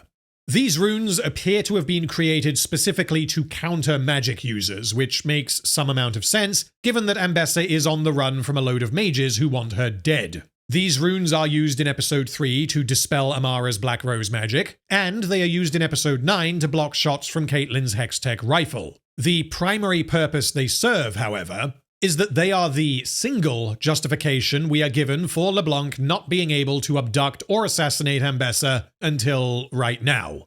The precise way the runes work is not clear, and we can only assume that magic simply doesn't work when the runes are nearby. Given how powerful these runes are, I have to ask why Ambessa only has 1 set of runes. It is possible that this is some insanely powerful and rare magical artifact that simply cannot be reproduced, but if that is the case, then this needs to be communicated to the audience, because otherwise we are going to be questioning why Ambessa has not outfitted all of her soldiers with Cainic Rukuns. And the other question is that if there is only 1 Cainic Rukun, why was Rictus carrying it instead of Ambessa? The only reason why Ambessa even has them on her right now is because Rictus is dead, and she took them from his weapon. And although Ambessa did spend a lot of time with Rictus very close by, she did not spend all of her time with him very close by. There are multiple examples of her being alone, without Rictus and without the Cainic Rukun. Given that LeBlanc was able to abduct Mel, this means LeBlanc also had multiple opportunities to abduct Ambessa, but she chose not to, for reasons that are simply not given in the show. So anyway, now that Ambessa has been separated from the Cainic Rukun for the 9th time during Season 2, LeBlanc finally pays attention and traps Ambessa in the Phantom Zone before sucking her brain out. It is not clear what exactly is happening here. Potentially, LeBlanc is recovering knowledge that Ambessa had stolen or some shit. What you've stolen is more precious than any gold.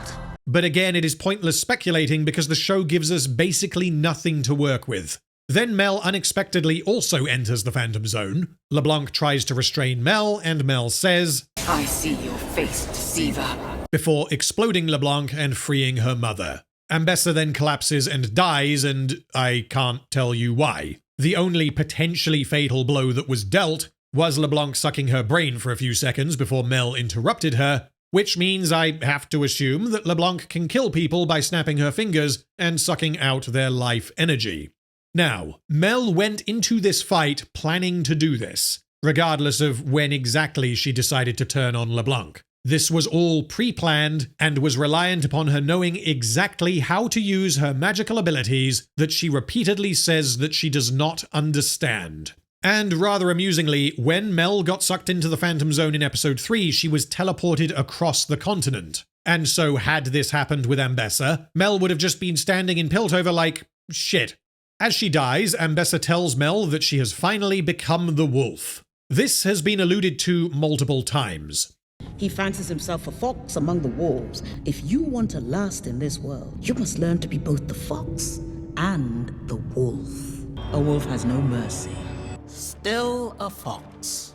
The wolf-fox metaphor was not presented as binary. Ambessa previously impressed upon Mel the importance of being a fox and a wolf, being cunning and manipulative, but also being ferocious when needed. Ambessa's dying words, however, seem to suggest that being a wolf is an upgrade on being a fox, and that foxes become wolves when they learn how to be aggressive and violent. Which means I have to assume that the writers forgot what exactly the wolf-fox metaphor meant when it was introduced in Season 1. Also, Mel's actions here clearly represent the fox, not the wolf. Sly girl. So I have no fucking idea what this is supposed to mean. Then Ambessa dies and the Noxians salute her. A depressing conclusion for a character I really wanted to like. She had every right to be a fantastic villain given her setup in Season 1, who was unfortunately betrayed by the writer's inability to maintain any consistency with her motivation or objectives. Meanwhile, Viktor is now a god. He cannot be stopped. And again, the writers have cheated because when they established in episode 8 that Jayce will raise defenses against Viktor that Viktor will not be able to overcome, this was when the idea was that Viktor would not be able to evolve himself until he accessed the Hex Gates, which means he would indeed have needed to be escorted into Piltover, quite possibly inside of the Viktor egg, and he would have been vulnerable the entire time. That is no longer the case, because Viktor has already evolved himself, which means there is no longer a reason why he couldn't have just walked up to the anomaly on his own. Forget Ambessa's army, forget the robots, forget the whole goddamn battle. Viktor on his own would be able to accomplish this. Viktor didn't even need to walk into Piltover to access the failsafe. He could have just flown up the pipe that connects the failsafe to Ekko's tree. Anyway, Viktor breaks into the failsafe and we finally get to see Viktor's new form in all its resplendent glory. He has a halo of runes around his head, and a neat detail is that in the first shot of Viktor in Arcane, he has a circle of runes around his head.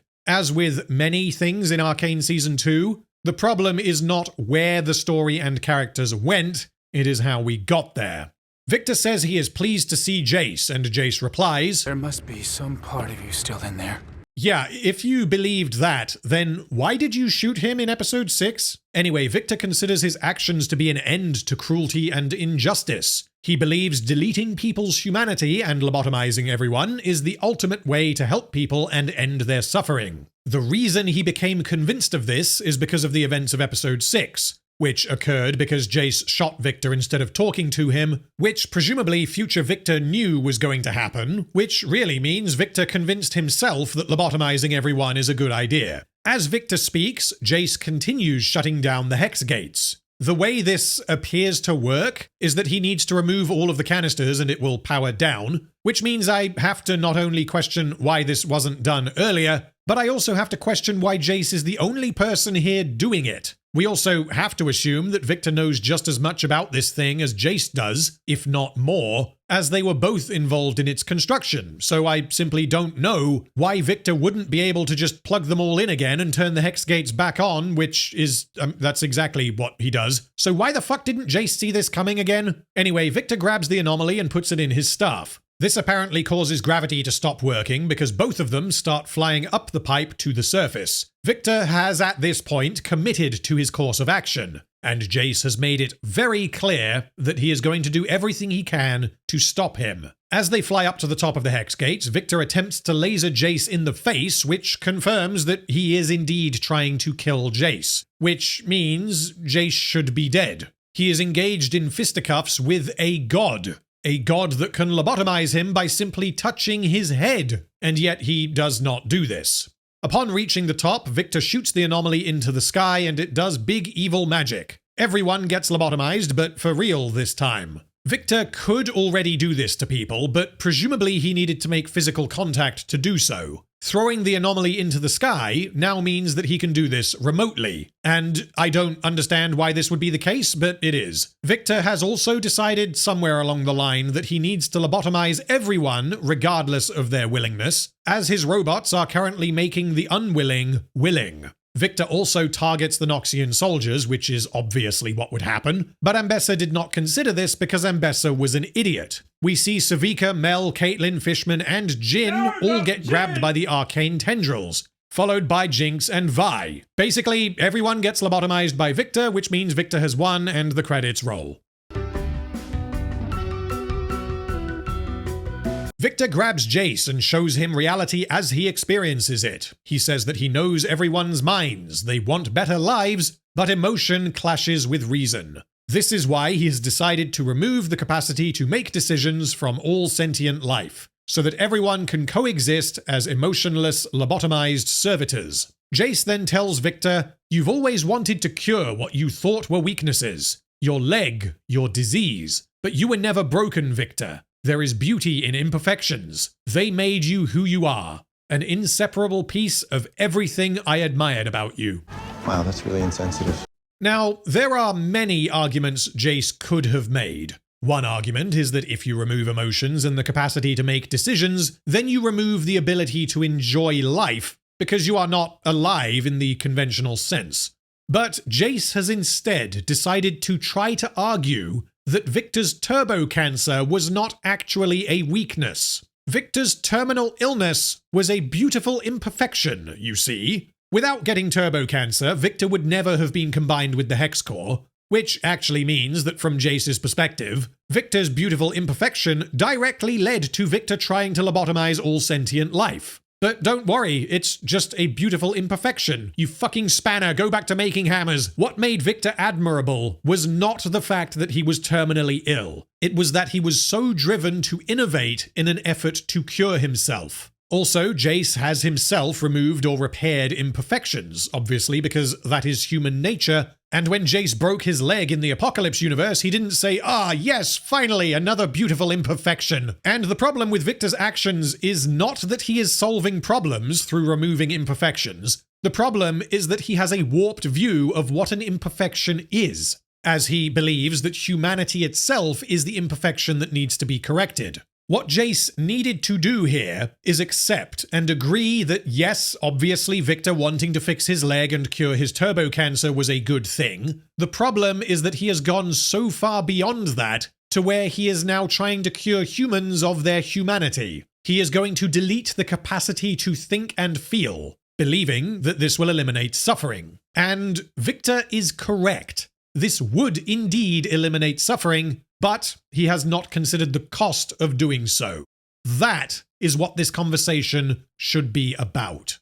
Then Ekko saves the day because he didn't get lobotomized, and I can't tell you why. I guess Ekko is just immune to the plot. But yeah, this is actually so consequential that I'm not going to just call bullshit and move on. The defenses of this are that Ekko went to a different universe, and so therefore Viktor can't see him. Which makes about as much sense as saying that Ekko likes pizza, so therefore Viktor can't see him. There is no reason why this would be the case, and you can't just make shit up and say that that explains it. And the other defense is that Ekko was unconscious and was therefore undetectable, which I don't accept. But if true, then this makes Ekko, and everyone else, the luckiest motherfucker in Arcane. But the reason I don't accept either of these explanations is because when Viktor sends out his Arcane tendril things to lobotomize everyone, we can clearly see that there are 3 tentacles coming into the Hex Gates. One for Vi, one for Jinx, and one for Ekko. But I guess the infinite power that is the Arcane didn't know where Ekko was despite knowing that he was inside the building.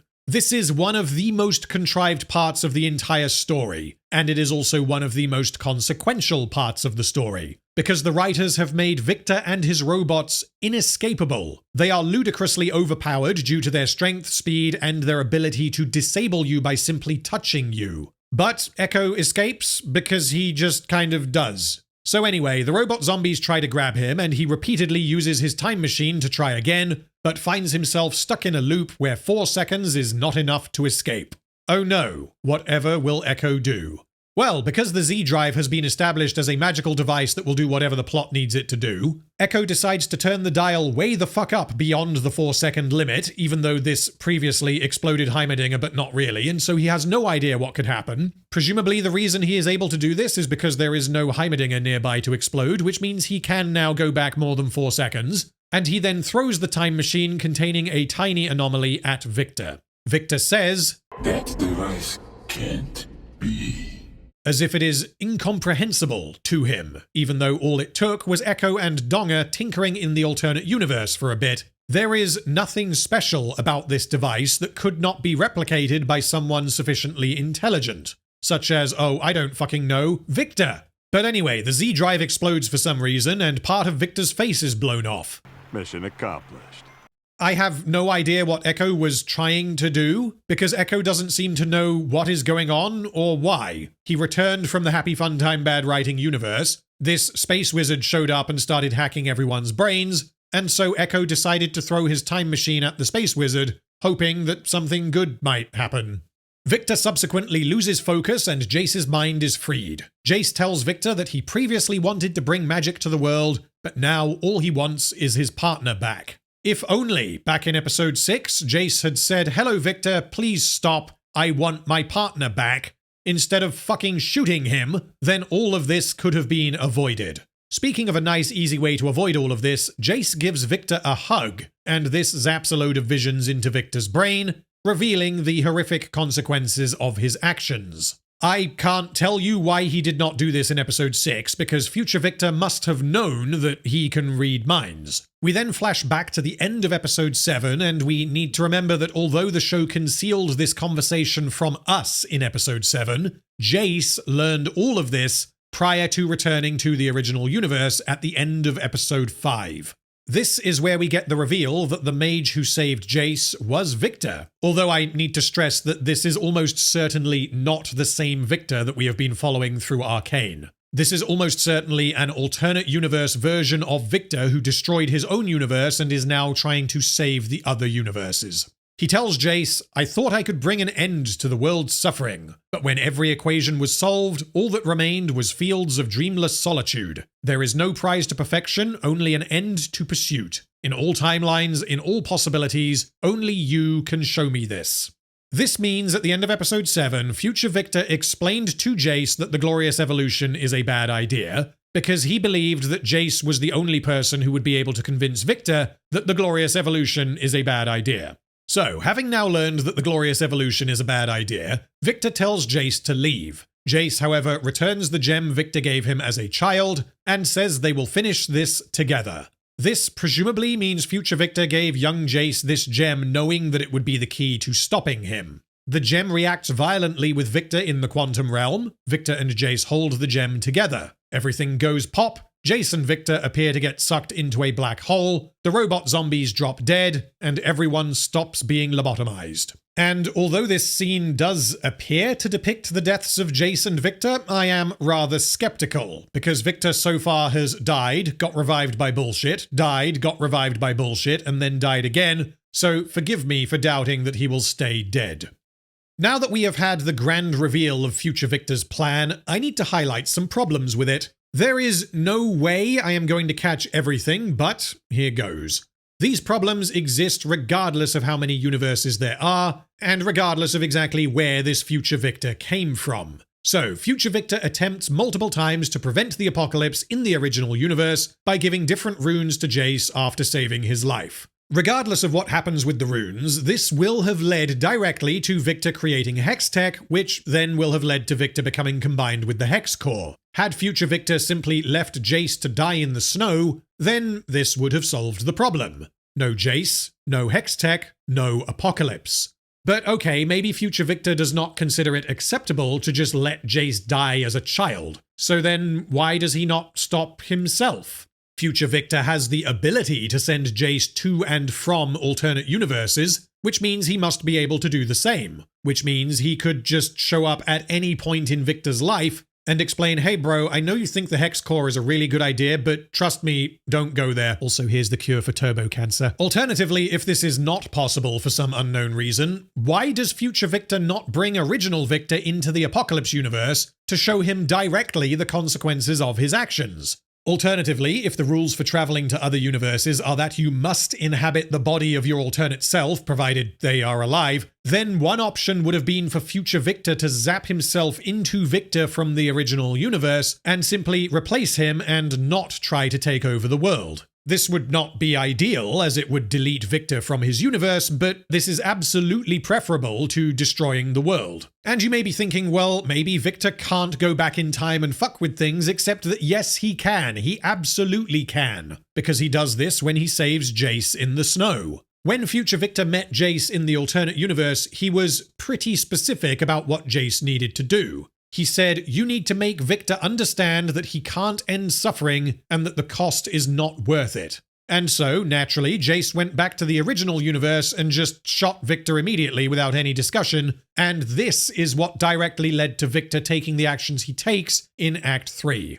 This is not ideal, and so future Viktor could have and should have given Jayce very clear instructions that did not involve shooting Viktor. Perhaps something along the lines of, hello Viktor, please read my mind. Another completely pointless factor in future Viktor's plan is the suffering endured by Jayce. It was not at all necessary for Jayce to suffer in the way that he did. Miles Dyson did not need to spend months in agony to be convinced that he needed to stop the apocalypse. The T-800 demonstrated unambiguously that his work was going to lead to Skynet becoming self-aware, and so Dyson was convinced to destroy his life's work. Future Viktor could have just shown up immediately when Jayce arrived in the Apocalypse universe and said, yeah, so this is what is going to happen if Viktor keeps going the way he is. You need to stop him. Also, how the fuck did Jayce not recognize Viktor when he met him years later in Piltover when he got arrested? Why wasn't he like, oh fuck, you're the wizard that rescued me on the mountain? And yes, it might sound a bit silly to suggest that a child would remember someone's face after 10 years or so, but this is not a case of just remembering some guy's face that you saw that one time.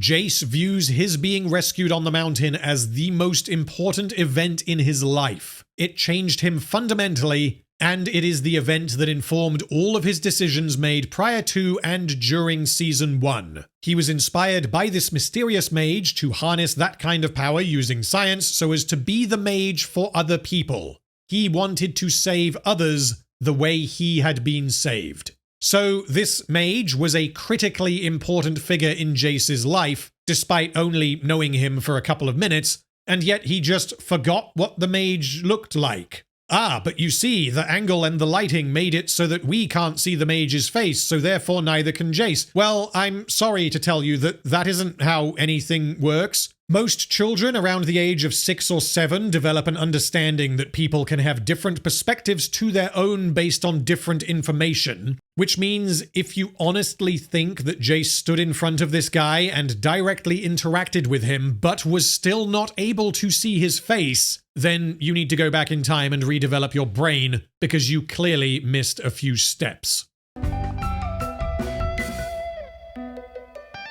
Jayce stopping Viktor causes Lobotomy Warwick to deactivate along with the other robots, which causes Vi and Powder to fall in exactly such a way as to prompt maximum drama. Jinx is up above and Vi is on a lower ledge with Lobotomy Warwick, and that ledge is becoming unstable. Because Vi is an idiot, she's like, oh no, Vander. As a reminder, this creature is Vander's corpse combined with a wolf, a load of shimmer, and singed blood that was then pumped full of lava and exploded before having all of its goo extracted and memories deleted, at which point it became an empty shell that was lobotomized by a space wizard and turned into a bulletproof teleporting emotionless abomination.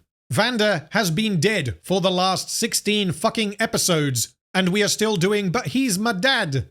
Jinx tells Vi that she can't save him while Vi cries, before Lobotomy Warwick wakes up for some reason, and for the 100th fucking time I simply can't tell you why this happened. He's just alive again, and he attacks Vi. Jinx then throws herself at Lobotomy Warwick to protect Vi, resulting in the two of them dangling off the ledge, being held by Vi. It is unclear what Lobotomy Warwick is trying to do, because if he wanted to kill Jinx, then he could, and then he would fall and land at the base of the tower, and there is simply no way that this would kill him. Lobotomy Warwick instead tries to climb up Jinx, which tells us either that this thing specifically wants to kill Vi, or that he has a misguided sense of self-preservation. Jinx then says, always with you, sis. Which is a very clever callback to the line that we got about 5 minutes ago, and she removes the gemstone from Vi's gauntlet, causing her to fall.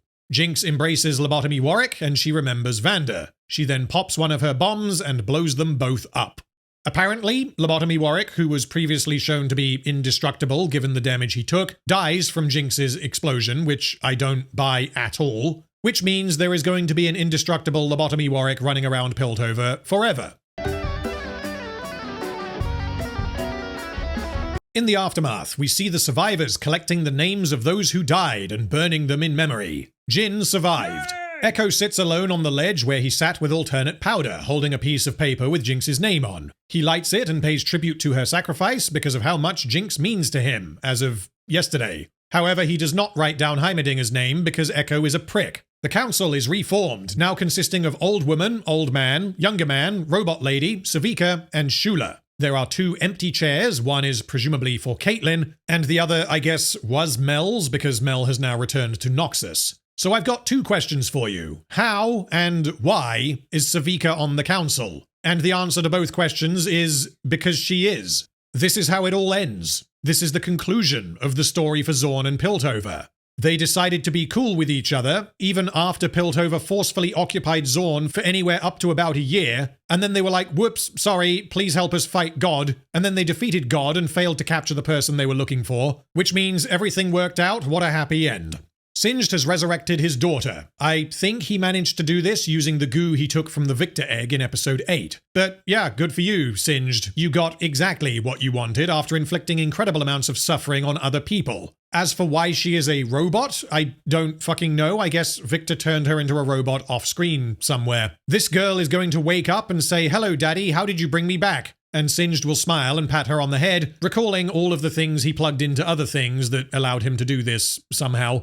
A bird gets more eyes. Be sure to watch the Noxus TV show coming to a Netflix near you. Mel is wearing the Noxian Medada garb. She holds her mother's mask and has decided to return to Noxus as the head of the Medada family, despite rejecting this unequivocally in Season 1. And that's it for Mel. She doesn't know or care what happened to Jayce. Caitlyn is now a Cyclops. She has a look in her archives and realizes there are nice little pipes at the base of the Hex Gates, and she concludes that Jinx has probably escaped. Caitlyn then smiles because the maniac who murdered her mother has escaped facing any consequences for her actions. I never thought I would ever say this, but this idea was done so much better in the Fast and Furious movies. In Fast and Furious 5, Dom and his team of lovable criminals are framed for the murder of some DEA agents, and so Agent Hobbs is sent in to arrest them, and Hobbs functions as a secondary antagonist for the film. Dom and his team decide to steal money from a drug lord, Reyes, which is what most of the film is about. Hobbs eventually locates and arrests them, but Reyes attacks everyone, which results in all of Hobbs's team being killed, but Dom rescues Hobbs. At the end of the film, after a ridiculous but thoroughly entertaining car chase involving a giant safe being dragged through the streets of Rio, Hobbs repays this debt by executing Reyes as revenge for the deaths of his team, and he allows Dom a 24-hour head start to escape. No, I can't let you two go. I ain't made that way. The way I see it, you've earned yourself 24 hours. If I were you, I'd use the time. Make peace with whatever demons you've got left. Because come tomorrow, I will find you. In Fast and Furious 6, Hobbs does let them go, which kind of undermines the ending of this film. But point being, Dom may have helped Hobbs by saving his life, and that may have earned him some respect and an amount of leeway, but that does not mean that Hobbs is going to just forget that Dom exists. Fast and Furious 5 has a more nuanced and mature understanding of its characters than Arcane Season 2. Because in Arcane Season 2, Caitlyn decides to forgive and forget that Jinx murdered her mother and allows her to escape and fly off into the sunset to quite possibly wreak havoc on another city all over again. Speaking of, the final shot of Arcane is an airship flying away across the sea, the clear suggestion being that this is Jinx flying away to a new life elsewhere. One day, I'm gonna ride in one of those things. Because Jinx has now become an action figure to be rolled out as and when the fans need that extra hit of dopamine. Jinx has taken Silco's advice that she imagined he gave her. She has walked away. We are meant to believe that there is no hope for Jinx. She simply must leave for the good of everyone she knows, including herself, even though Jinx was basically a normal person 4 episodes ago. Jinx escapes, faces no consequences, is not pursued, and is allowed to leave the shit show she caused in Piltover and Zorn because you just gotta walk away. There is no way that her imagined conversation with Silco was a flashback to an actual conversation they had, because there is no way that Silco from season 1 would ever utter those words. Which means Jinx has told herself to walk away, and then walked away, and been allowed to walk away.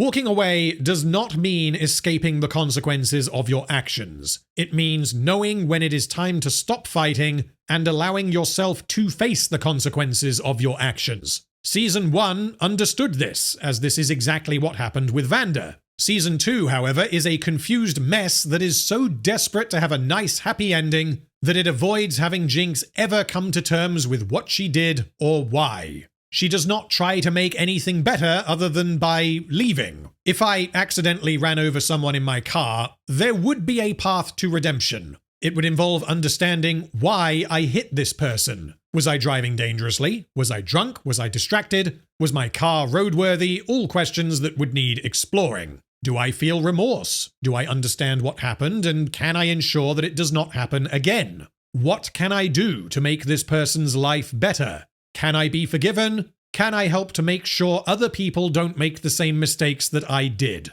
Or alternatively, I could be like, oh no, woe is me, I am such a terrible driver, I need to learn how to walk away. And then I just speed off into the distance and leave some poor bastard bleeding on the road. To state the fucking obvious, that does not make anything better, that makes everything worse. Also, Jayce died to save the world and no one cares.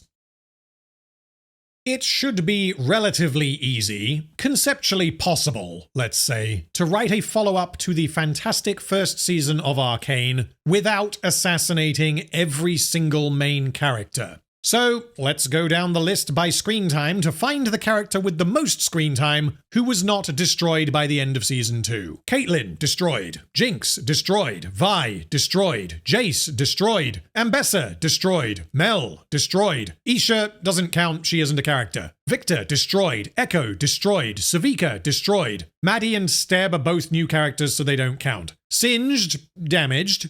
Sallow. Sallow is pretty okay in Season 2, which means the top 10 characters in Season 2 with the most screen time, who also appeared in Season 1, are either completely destroyed or heavily damaged by Season 2. Now, in case any of you are still not sufficiently convinced that the writing quality of Season 2 took a fucking nosedive, here is an overview of each of the main characters covering both seasons, and you will notice how in every instance, everything stops making sense at about the halfway mark.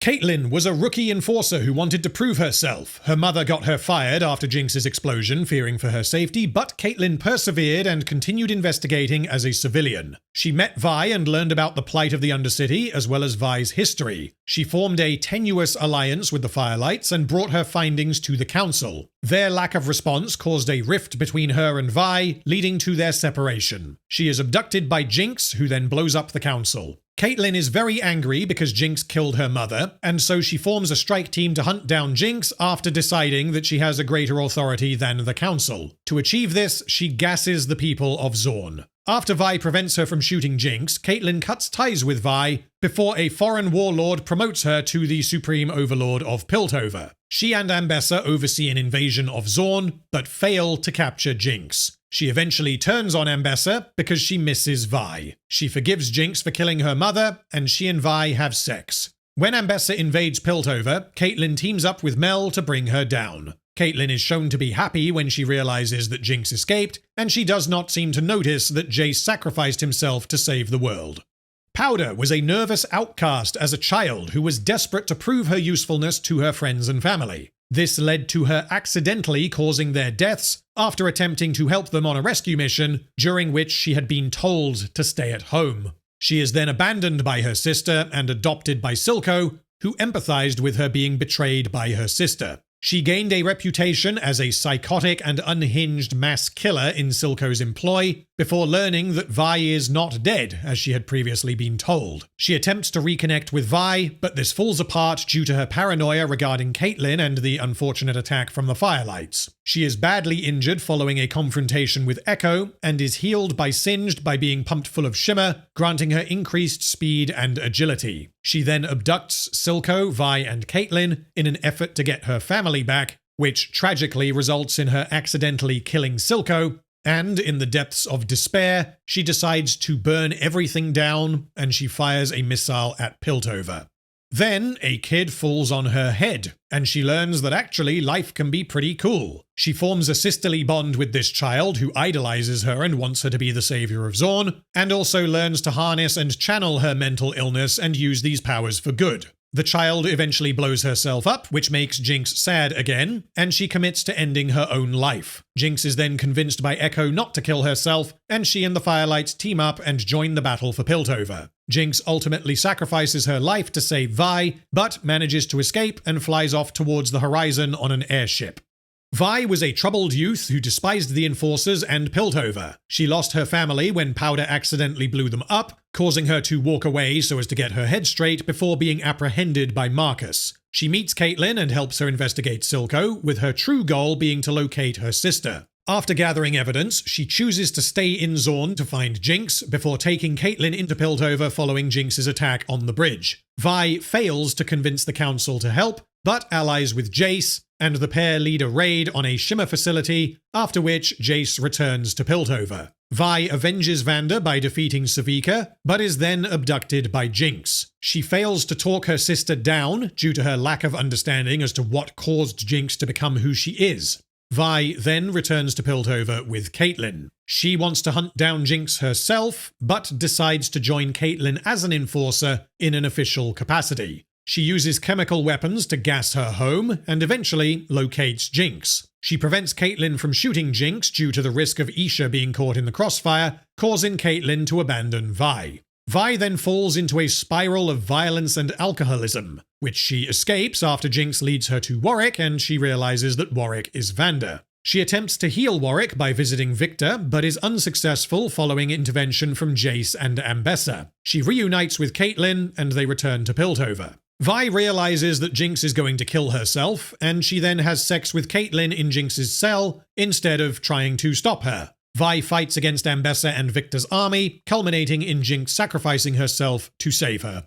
Jayce was an aspiring scientist who wanted to create magic using science so as to improve people's lives. He teams up with Viktor, and they successfully develop a way to tap into the arcane using science, naming this incredible technology Hextech. Jayce is manipulated by Mel into becoming the counselor of Hextech, and he is gradually steered away from his passion of science and into the dirty world of politics. He and Viktor try to develop a means of curing Viktor's terminal illness, and after Heimerdinger, Jayce's mentor, stands in their way due to the threat this technology poses, Jayce votes him out of the council and becomes its new head. He is pressured into attacking Shimmer facilities in Zorn directly, which results in him accidentally killing a child. This horrifies Jayce, and after a discussion with Viktor, they agree to destroy their dream of Hextech, deeming it to be too dangerous.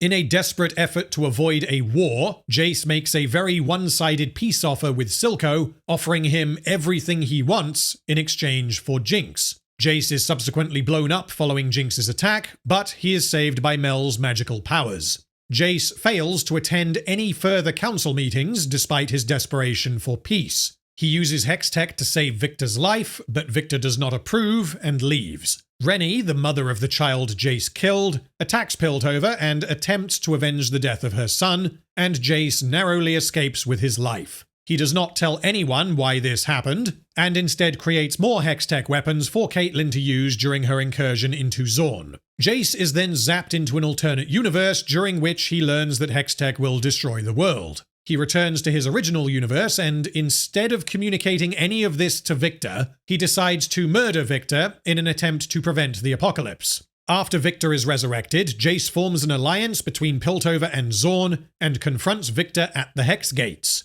He decides not to deactivate the Hex Gates until Viktor is already there, which leads to Viktor using the anomaly to begin his glorious evolution. Jayce gives Viktor a hug, during which Viktor reads Jayce's mind and comes to his senses, and Jayce stays with Viktor as they are both sucked into a black hole.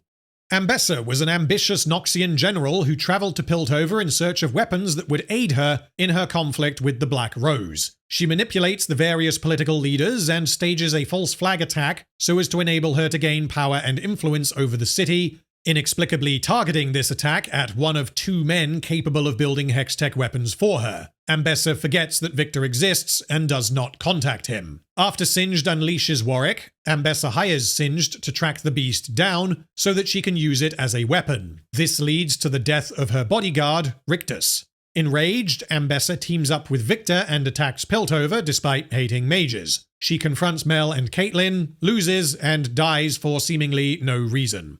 Mel was an extremely wealthy and ambitious politician who wanted to succeed on her own terms in Piltover due to her rejection of the Noxian way of doing things. She takes a risk with Jayce and Viktor and allows them to prove their concept, which ultimately pays off. And she allows them to bring their dream of Hextech to the people. Mel manipulates Jayce and brings him into the world of politics out of what she views as necessity, as she understands the political implications of these kinds of technological breakthroughs. She gradually develops feelings for Jayce despite using him for her own ends. When her mother arrives in Piltover seeking to weaponize Hextech, Mel refuses to let her do this, and she rejects her mother's suggestion that she abandon Piltover and return to Noxus. Mel's magical abilities then awaken, and she reflexively shields herself from Jinx's missile, but chalks her survival down to impossibly good luck. She attempts to prevent Ambessa's efforts to undermine Piltover's leadership, but before she can achieve anything, she is abducted by the Black Rose. She is informed by LeBlanc that she is an empath, and that she has magical powers that allow her to see others' inner selves. She agrees to help LeBlanc by returning to Piltover and killing her mother. She sits back during most of the battle, despite being incredibly powerful, eventually fights her mother,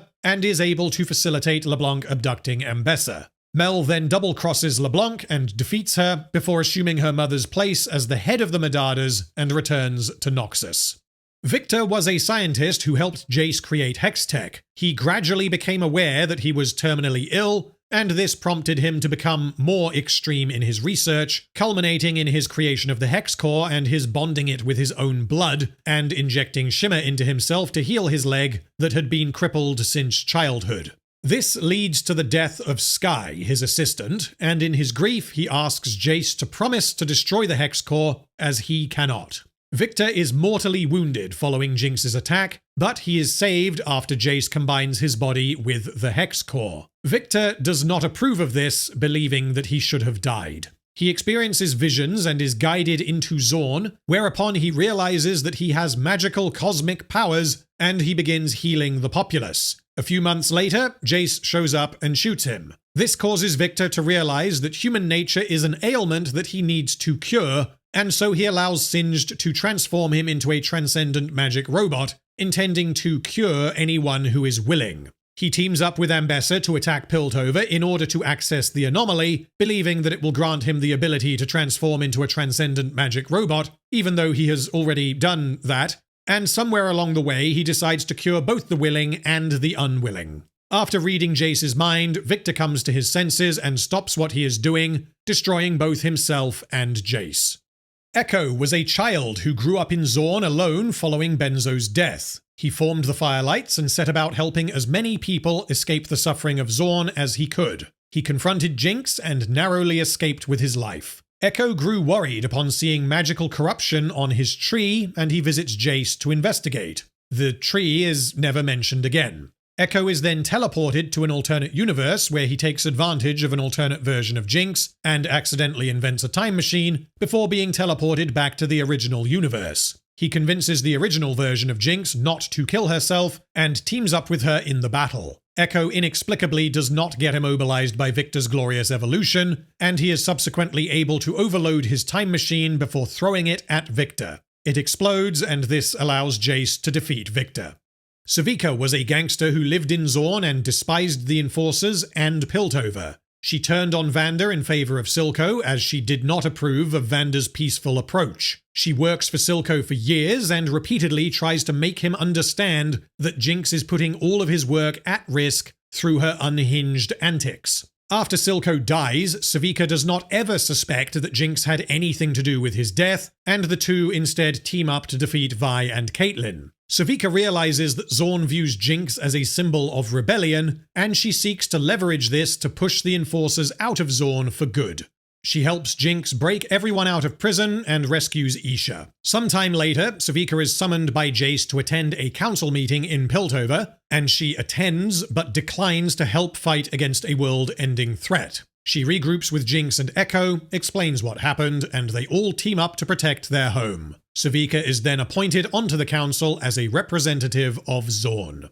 And finally, Heimerdinger was the father of Piltover and the head of the council for 200 years. He was a highly intelligent scientist who founded the city to escape from the destructive tendencies of mages. He was very cautious about Jayce's hex-tech innovations, but accepted that he had brought prosperity to the city. However, he is horrified by the Hex Core and attempts to convince the council to destroy it. This backfires, and he is removed from the council. Heimerdinger travels to Zorn and realizes how badly people are suffering, meets Ekko, and is taken into the Firelight's hideout. He realizes that the tree is becoming gooey, and he sneaks into Jayce's lab to find out why. He does not care that Jayce has weaponized hex tech, that half the council is dead, or that Viktor has been combined with the Hex Core. Heimerdinger is then zapped into an alternate universe, whereupon he inhabits the body of that universe's Heimerdinger for 4 years. He does not attempt to return to his own universe, and he instead becomes a musician and sings songs about how nothing matters. He invents a form of hex tech with Ekko, potentially dooming that universe to a hex tech apocalypse, and he dies because he didn't plug the machine in properly.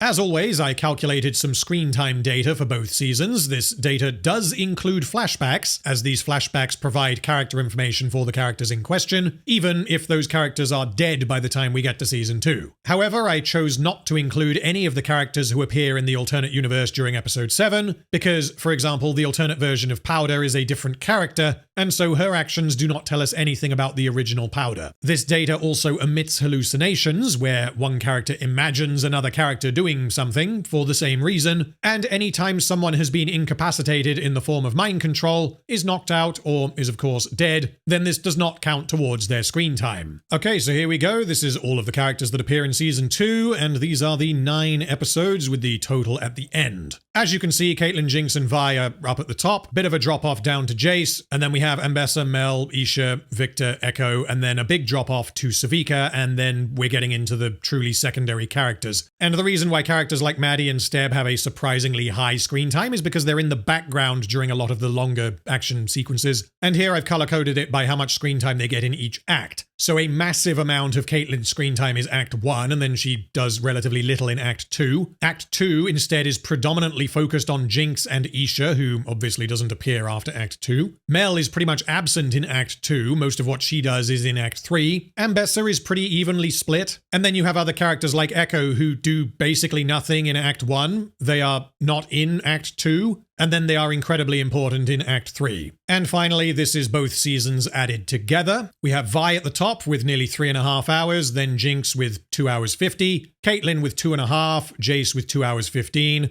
There's a pretty big drop-off down to Viktor, another one down to Mel, and then we have Ekko, Silco, Vander, Sevika, Ambessa, and then we start to get into the secondary characters. And yes, Isha has almost as much screen time as Heimerdinger does in both seasons combined.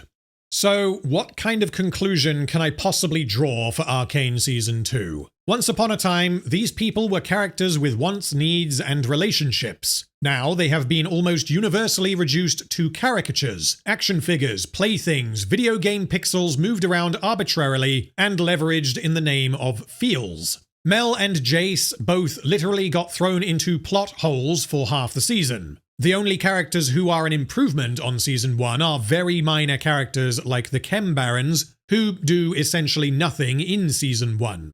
Gone are the days of character arcs. We now have character montages in the form of music videos, and although these did exist in Season 1, they have become obnoxious and repetitive in Season 2, despite, in isolation, being generally fantastic. Regarding the opening of Season 1, Episode 7, creator and writer Alex Yee has said, "The beginning of that episode, where it has this sort of music video intro of the Firelights, is totally different from what's in the script. I think it's one of the moments where it felt like Fortiche was beginning to say, we want to kind of depart from the script. We want to do something we've got a vision for." Season 1, Episode 7 was the first overt music video in Arcane, and it functions as a very efficient introduction to who the Firelights are. The music and the visuals come together to bring the audience up to speed with this faction that had only really been mentioned until that point, despite the sequence itself not containing anything in terms of characterization or narrative progression.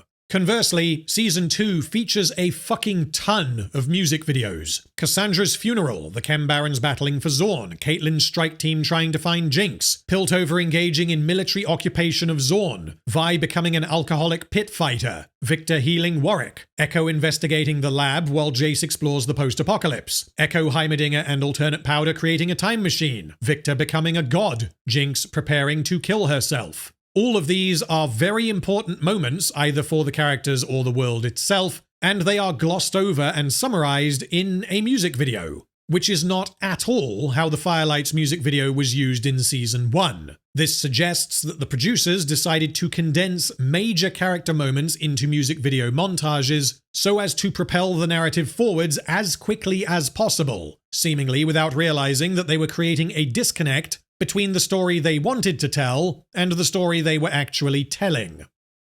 Episode 7 is a tremendous waste of time. The narrative content of this episode is that Jayce realizes that he needs to stop Viktor, Ekko gets the Z-Drive and falls in love with Alternate Powder, and that's it. Everything else that happens is irrelevant to the plot of Arcane, because every other character is a brand new character who only appears in this episode. Yes, we also had Heimerdinger's noble sacrifice, but that is never mentioned again, and it does not have an impact upon the greater narrative. This is some of the most inefficient writing I have ever seen, because the writers wrote an entire episode in an attempt to justify Ekko saving Jinx. Episode 8 similarly only accomplishes a handful of things. It reintroduces Mel, sets up Viktor as the big bad for the climax, and, most importantly, lesbians. And then episode 9 is essentially the writers playing with their action figures and slamming them into the baddies for nearly an hour. When compared to Season 1 and even the earlier parts of Season 2, astonishingly little happens in these 3 episodes, and yet what does happen feels like it is blasting forwards at 100 miles an hour without taking any time to explore what is happening. When you introduce time travel and multiverses into your setting, you need to be really fucking careful not to undermine the stakes of your story. This is one of the many problems the MCU ran into. If there are infinite timelines and time travel, then why does it matter when Thanos wipes out half of one universe? And Arcane Season 2 falls into precisely this trap if we assume that there are indeed infinite universes. And by the time we get to the end, it is revealed that the carefully detailed plot of Season 1 was actually building towards every character fighting together against a faceless horde of evil baddies. The story pivots out of a class struggle and the perils of technological advancement, paranoia, arms races, and all that good stuff that could broadly be described as an exploration of progress itself. And in the last 2 episodes, it is suddenly all about pushing back against the idea that emotions prevent you from being happy, and so life might be better if we didn't have them. Season 2 is also heavily focused around a theme of forgiveness, but in every instance, the forgiveness makes little to no sense. Caitlyn forgives Jinx because she doesn't have the energy to stay angry and is willing to allow Jinx to escape justice for her long list of crimes. Vi forgives Jinx because they kind of got Vander back, but not really. Caitlyn forgives Vi because they want to slam. Ekko forgives Jinx because he took advantage of her alternate self. Savika forgives Jinx because she is simply a different character to who she was in Season 1. And possibly most offensively, the show suggests that Silco would have forgiven Vander if only he had read Vander's apology. Season 1 spent substantial time exploring complex multifaceted characters and fleshing out their various disagreements. Season 2 instead says, well, you just need to forgive each other and it's all good. Arcane Season 2 is a morally uncomplicated story. There are very few difficult moral choices, and by the end, everyone is redeemed. There is a lot of ambiguity surrounding Viktor's actions and how responsible he actually is for what he does, and the show depicts him losing his humanity and his ability to critically think for himself as he is corrupted by magical powers beyond his control. At least, that was my understanding. But according to director Pascal Charroux, He's always been introverted, he was sick, he wanted to help others and himself as well. Then he becomes a leading character with his own ideas and personality. He changes, but even when he turns back, he's not that bad, and is persuaded he's doing good for humanity. Additionally, the writers desperately try to distance Jinx as much as possible from her actions in Season 1 to make her more sympathetic. The morality of Mel's actions involving Jayce in Season 1 is dropped. Vanda and Silco's fundamental ideological impasse is neutered. The class struggle between Zorn and Piltover is resolved off-screen. Heimerdinger's denunciation of the use of magic is forgotten, as is his relationship with Viktor. There are countless examples, and all of this results in what was once a complex character drama being turned into a popcorn blockbuster where the goodies fight the baddies.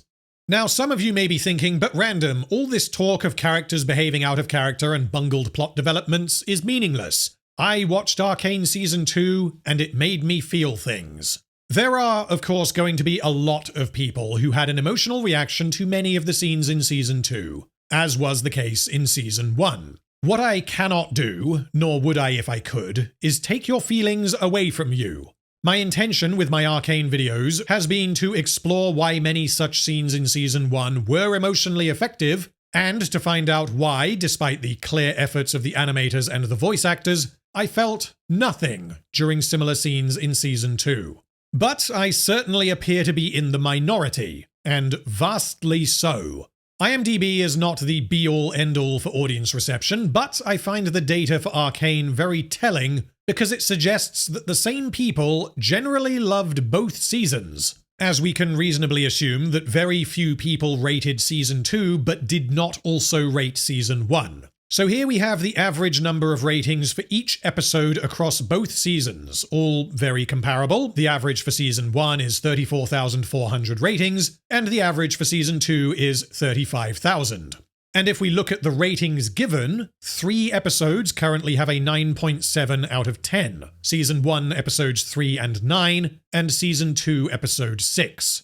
The average rating for Season 1 is a 9 out of 10, whilst the average for Season 2 is a 9.2 out of 10.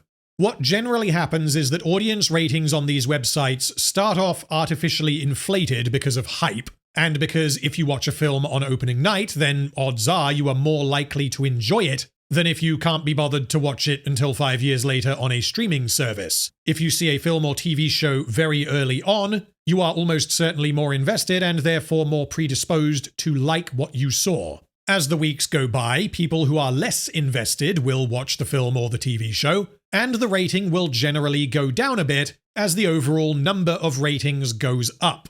But that doesn't appear to be what has happened here, because if this were the case, I would have expected Season 1 to have vastly more overall ratings per episode than Season 2, because Season 1 has been out for well over 3 years now, whereas Season 2 has been out for about 5 months. What this means, then, is that the audience reception for both seasons is broadly very comparable, with Season 2, if anything, having a higher response. Given the narrative content of Season 2, my guess is that these people, who appear to be in the majority, thought that Season 1 was as good as it was because Jinx fired a missile. Jayce uses his hammer, Vi uses her gauntlets, Vi and Caitlyn are so totally hot for each other, XOXOXO, Silco is such a bad boy, I can fix him, etc., etc. These people evidently do not have any appreciation for the quality of the storytelling in Season 1. And the fact that Season 2 has similarly received an extremely positive reception indicates that the wrong lessons are going to be learned.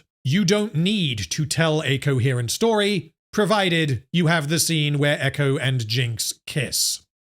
But there is some good news. Season 1 still exists. It is narratively and thematically a complete story. You do not need to know what happens after Jinx nukes the council and we cut to black. You can assume that this was literally a nuke that leveled Piltover.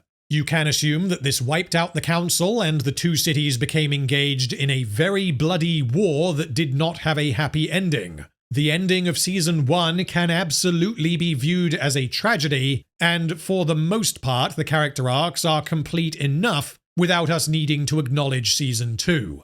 Heimerdinger is perhaps the character who seemed to have further to go on his journey, as he is seen briefly in Act 3 meeting Ekko after being ejected from the council. If Season 1 were indeed the end of the story, then these extra Heimerdinger moments in Act 3 seem relatively pointless, as his story could have just ended when he was voted off the council. But either way, Heimerdinger is one of the biggest casualties of Season 2, which means if you were watching Season 2 to see where his story was heading, I cannot fathom how you could possibly be anything other than angry and disappointed. So, in conclusion, Season 1 still stands as one of my favourite seasons of TV, and the best thing I have to say about Season 2 is that it can be ignored without leaving big unanswered questions hanging from the end of Season 1.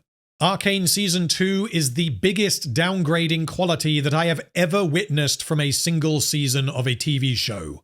The only thing that is not substantially worse in Season 2 is the presentation, the animation, and the music.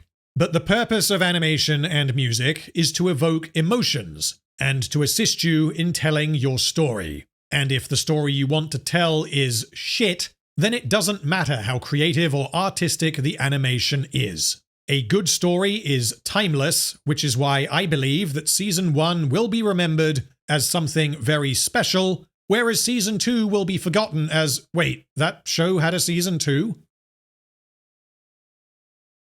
Well, there you have it. We have finally reached the end of my coverage of Arcane, and what a journey it has been. Thank you, as always, for watching. I deeply appreciate each and every one of you for your support in allowing me to continue making videos like this. I honestly don't know if I will cover any League-related TV shows in future. It entirely depends on when they release, and if I feel I have anything to say about them, so time will tell. Other than that, the next video is going to be the final part of my extended versus theatrical series for The Lord of the Rings. I know people have been very patiently waiting for that one, so stay tuned, it will be out soon. In the video description, you will find links to the second channel where I re-upload any streams from the main channel, the music I make for these videos, and a handful of other videos that do not belong on the main channel. You will also find links to the community Discord server as well as my Patreon. But anyway, that's all for now. I do hope you have enjoyed watching my dissection of Arcane. Thank you again for your time, and I will see you in my next video.